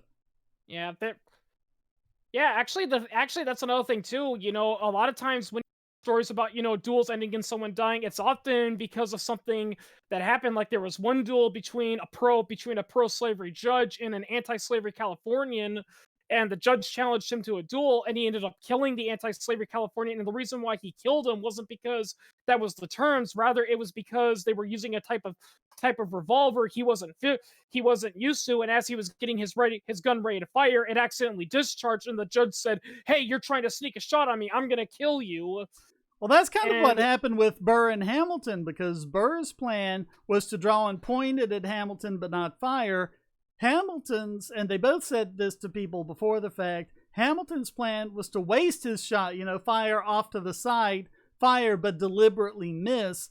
So he did that, but Burr already had his gun out, and when Hamilton fired, he panicked and fired and hit Hamilton. Yeah, if I recall correctly, Aaron Burr wasn't even that good of a shot. To begin with, and Yeah, he didn't even And- kill him right away. I forget the details, but he mortally wounded him. I forget how long Hamilton lived after Yeah, if I that. recall correctly, he didn't even instantly kill him. He just shot him like it hit him in the side, and Hamilton died of blood loss. Or Yeah, So- sepsis those or days something you like get that. shot in the shoulder, I'm you're dead. I'm not condoning Aaron Burr, but after learning what Alexander Hamilton supported in, I'm gonna say this: it wasn't any big loss when he died. Yeah. I mean, seriously, if- Andrew Jackson had a habit of dueling. He was shot on 5 separate occasions. You know what's really amazing? He doesn't even hold first place most of shots taken by a president. That honor goes to Rutherford Hayes, who was shot 7 times. Was that in duels 7 times? I'm not sure about the details. I know that he was a war hero. So, Yeah. well, I Andrew think a few of those Andrew shots- Jackson during one duel took a direct chest shot, and he still survived. Yep. Yeah, he took it. Yeah, in his famous duel against Dickens, against the lawyer Dickens, who not only accused Jackson of being an unreliable person, but also called his wife, a bigamist. Which back in those days, that was a huge insult to a guy's wife. And reportedly, after he got news that he killed Dickinson, people were like, "Jesus, Hamilton, you took a direct shot to your chest and you still killed him." And he said, "Bye. If his bullet went into my brain, I still would have killed him." Yeah, and the thing about it is, if you talk to even today, if you talk to like veterans who have seen combat, they will tell you a lot of times just how many bullets it takes to drop someone. You shoot someone 7, 8, 9 times, and they're still coming at you. Yeah. Whereas Hollywood makes it look like one bullet wound and you'd keel over and die instantly, and it's not like that. Yeah, except actually, with your main character. Well, it can be. It's luck of the draw. It depends on what you hit. Yeah. Except But unless with you- Hollywood, with Hollywood, the way it goes is if you're shot in the limb, you survive, and you get to do that thing where you jab yourself with the painkiller and stitch yourself up. If you're shot in the stomach, then you get 30 seconds to do an amazing death scene and then expire. Very dramatically. explain your entire life plan. And then if you're hit anywhere else, you're dead instantly. That's how Hollywood works. Yeah. Actually, another thing that also sometimes happens, and I've actually seen doctors from this, is that if a person is shot like directly between the eyes or in the chest, they often will twitch and they'll be like, and like they'll do like a final gasp. But a lot of people say if you hit a guy directly between the eyes and it goes into their brain, they're just stunned. They just crumble over. That's it. They don't gas. They don't even twitch. You've shut down the entire body. It's done. Yeah, but yeah, they don't crumble over typically when the central nervous system is hit. Usually they stiffen up. Their legs lock and arms. Oh, and Shane, you forgot another myth that Hollywood likes to portray. If you get shot with a long arm in the chest, not only do you die, you fly 20 feet across the room. Oh yeah. Yeah. When the shooter doesn't fly back the same amount as Newton says they would, yeah. Yeah, I mean, and there's always instant gobs of blood spraying out with every gunshot.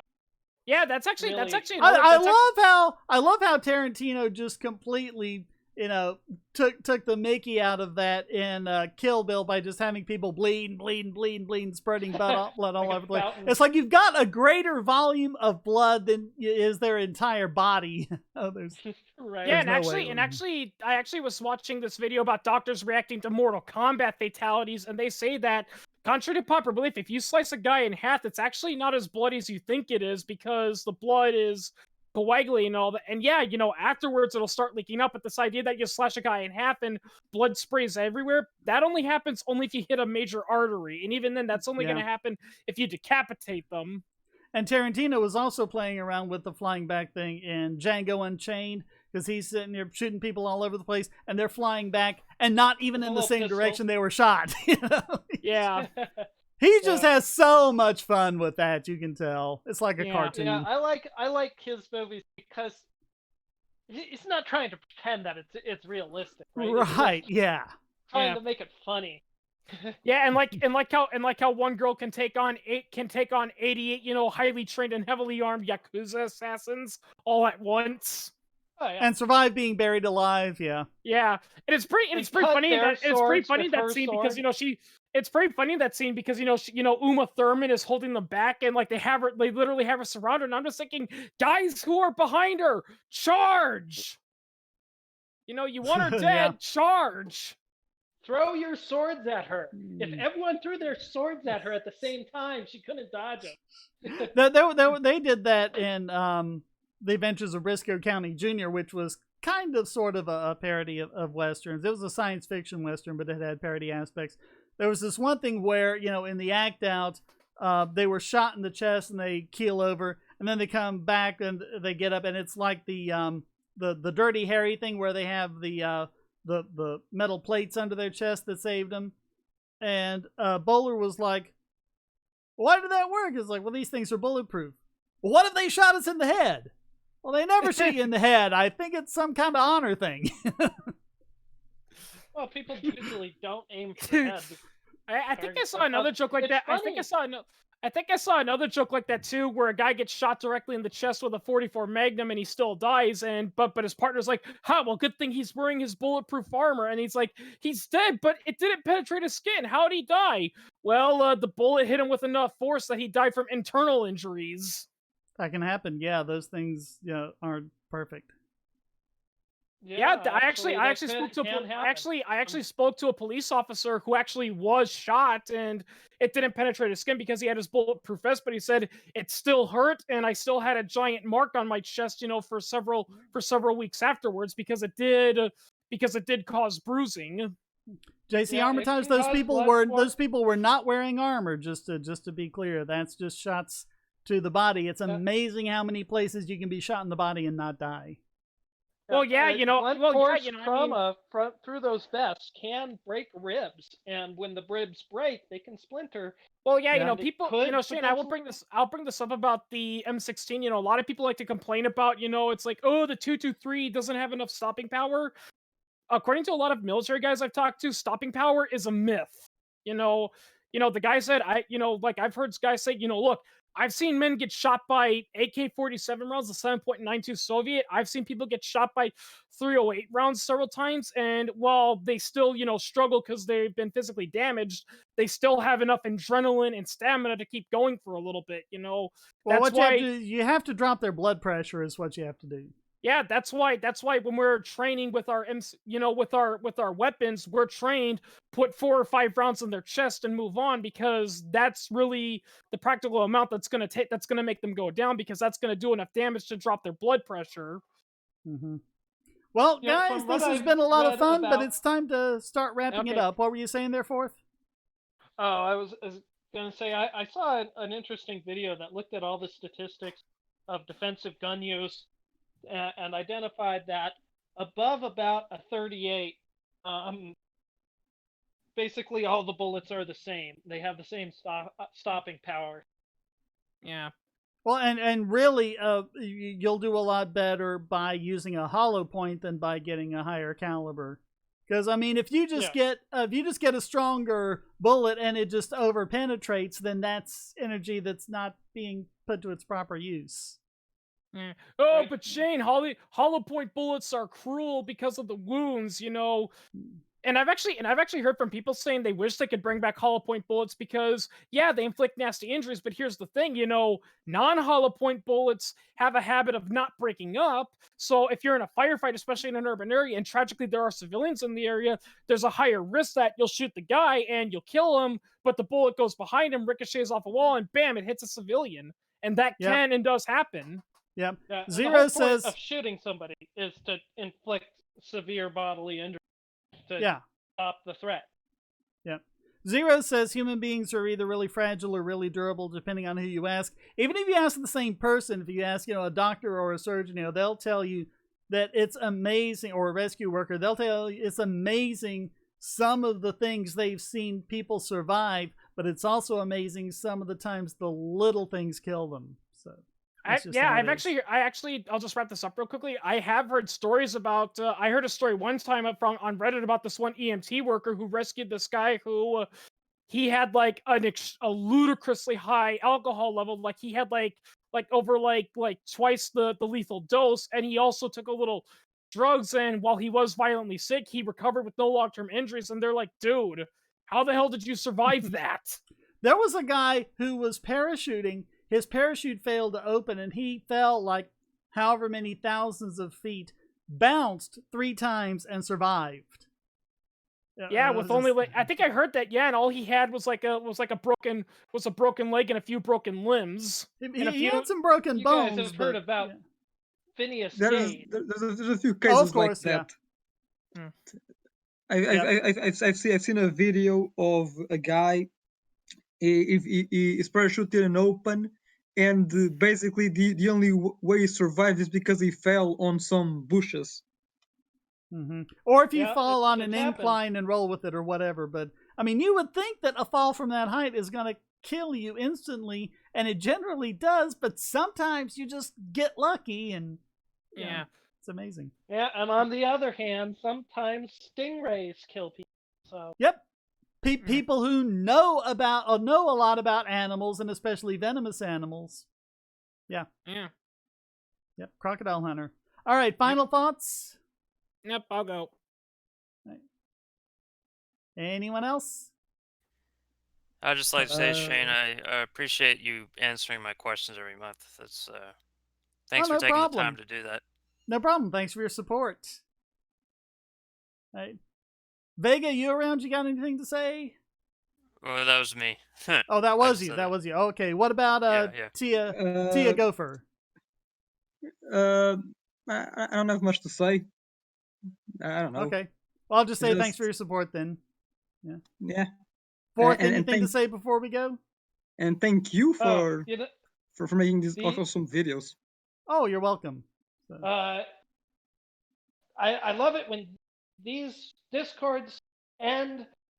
What the style of ending conversations that I hate the most is when somebody says, "Well, we'll just have to agree to."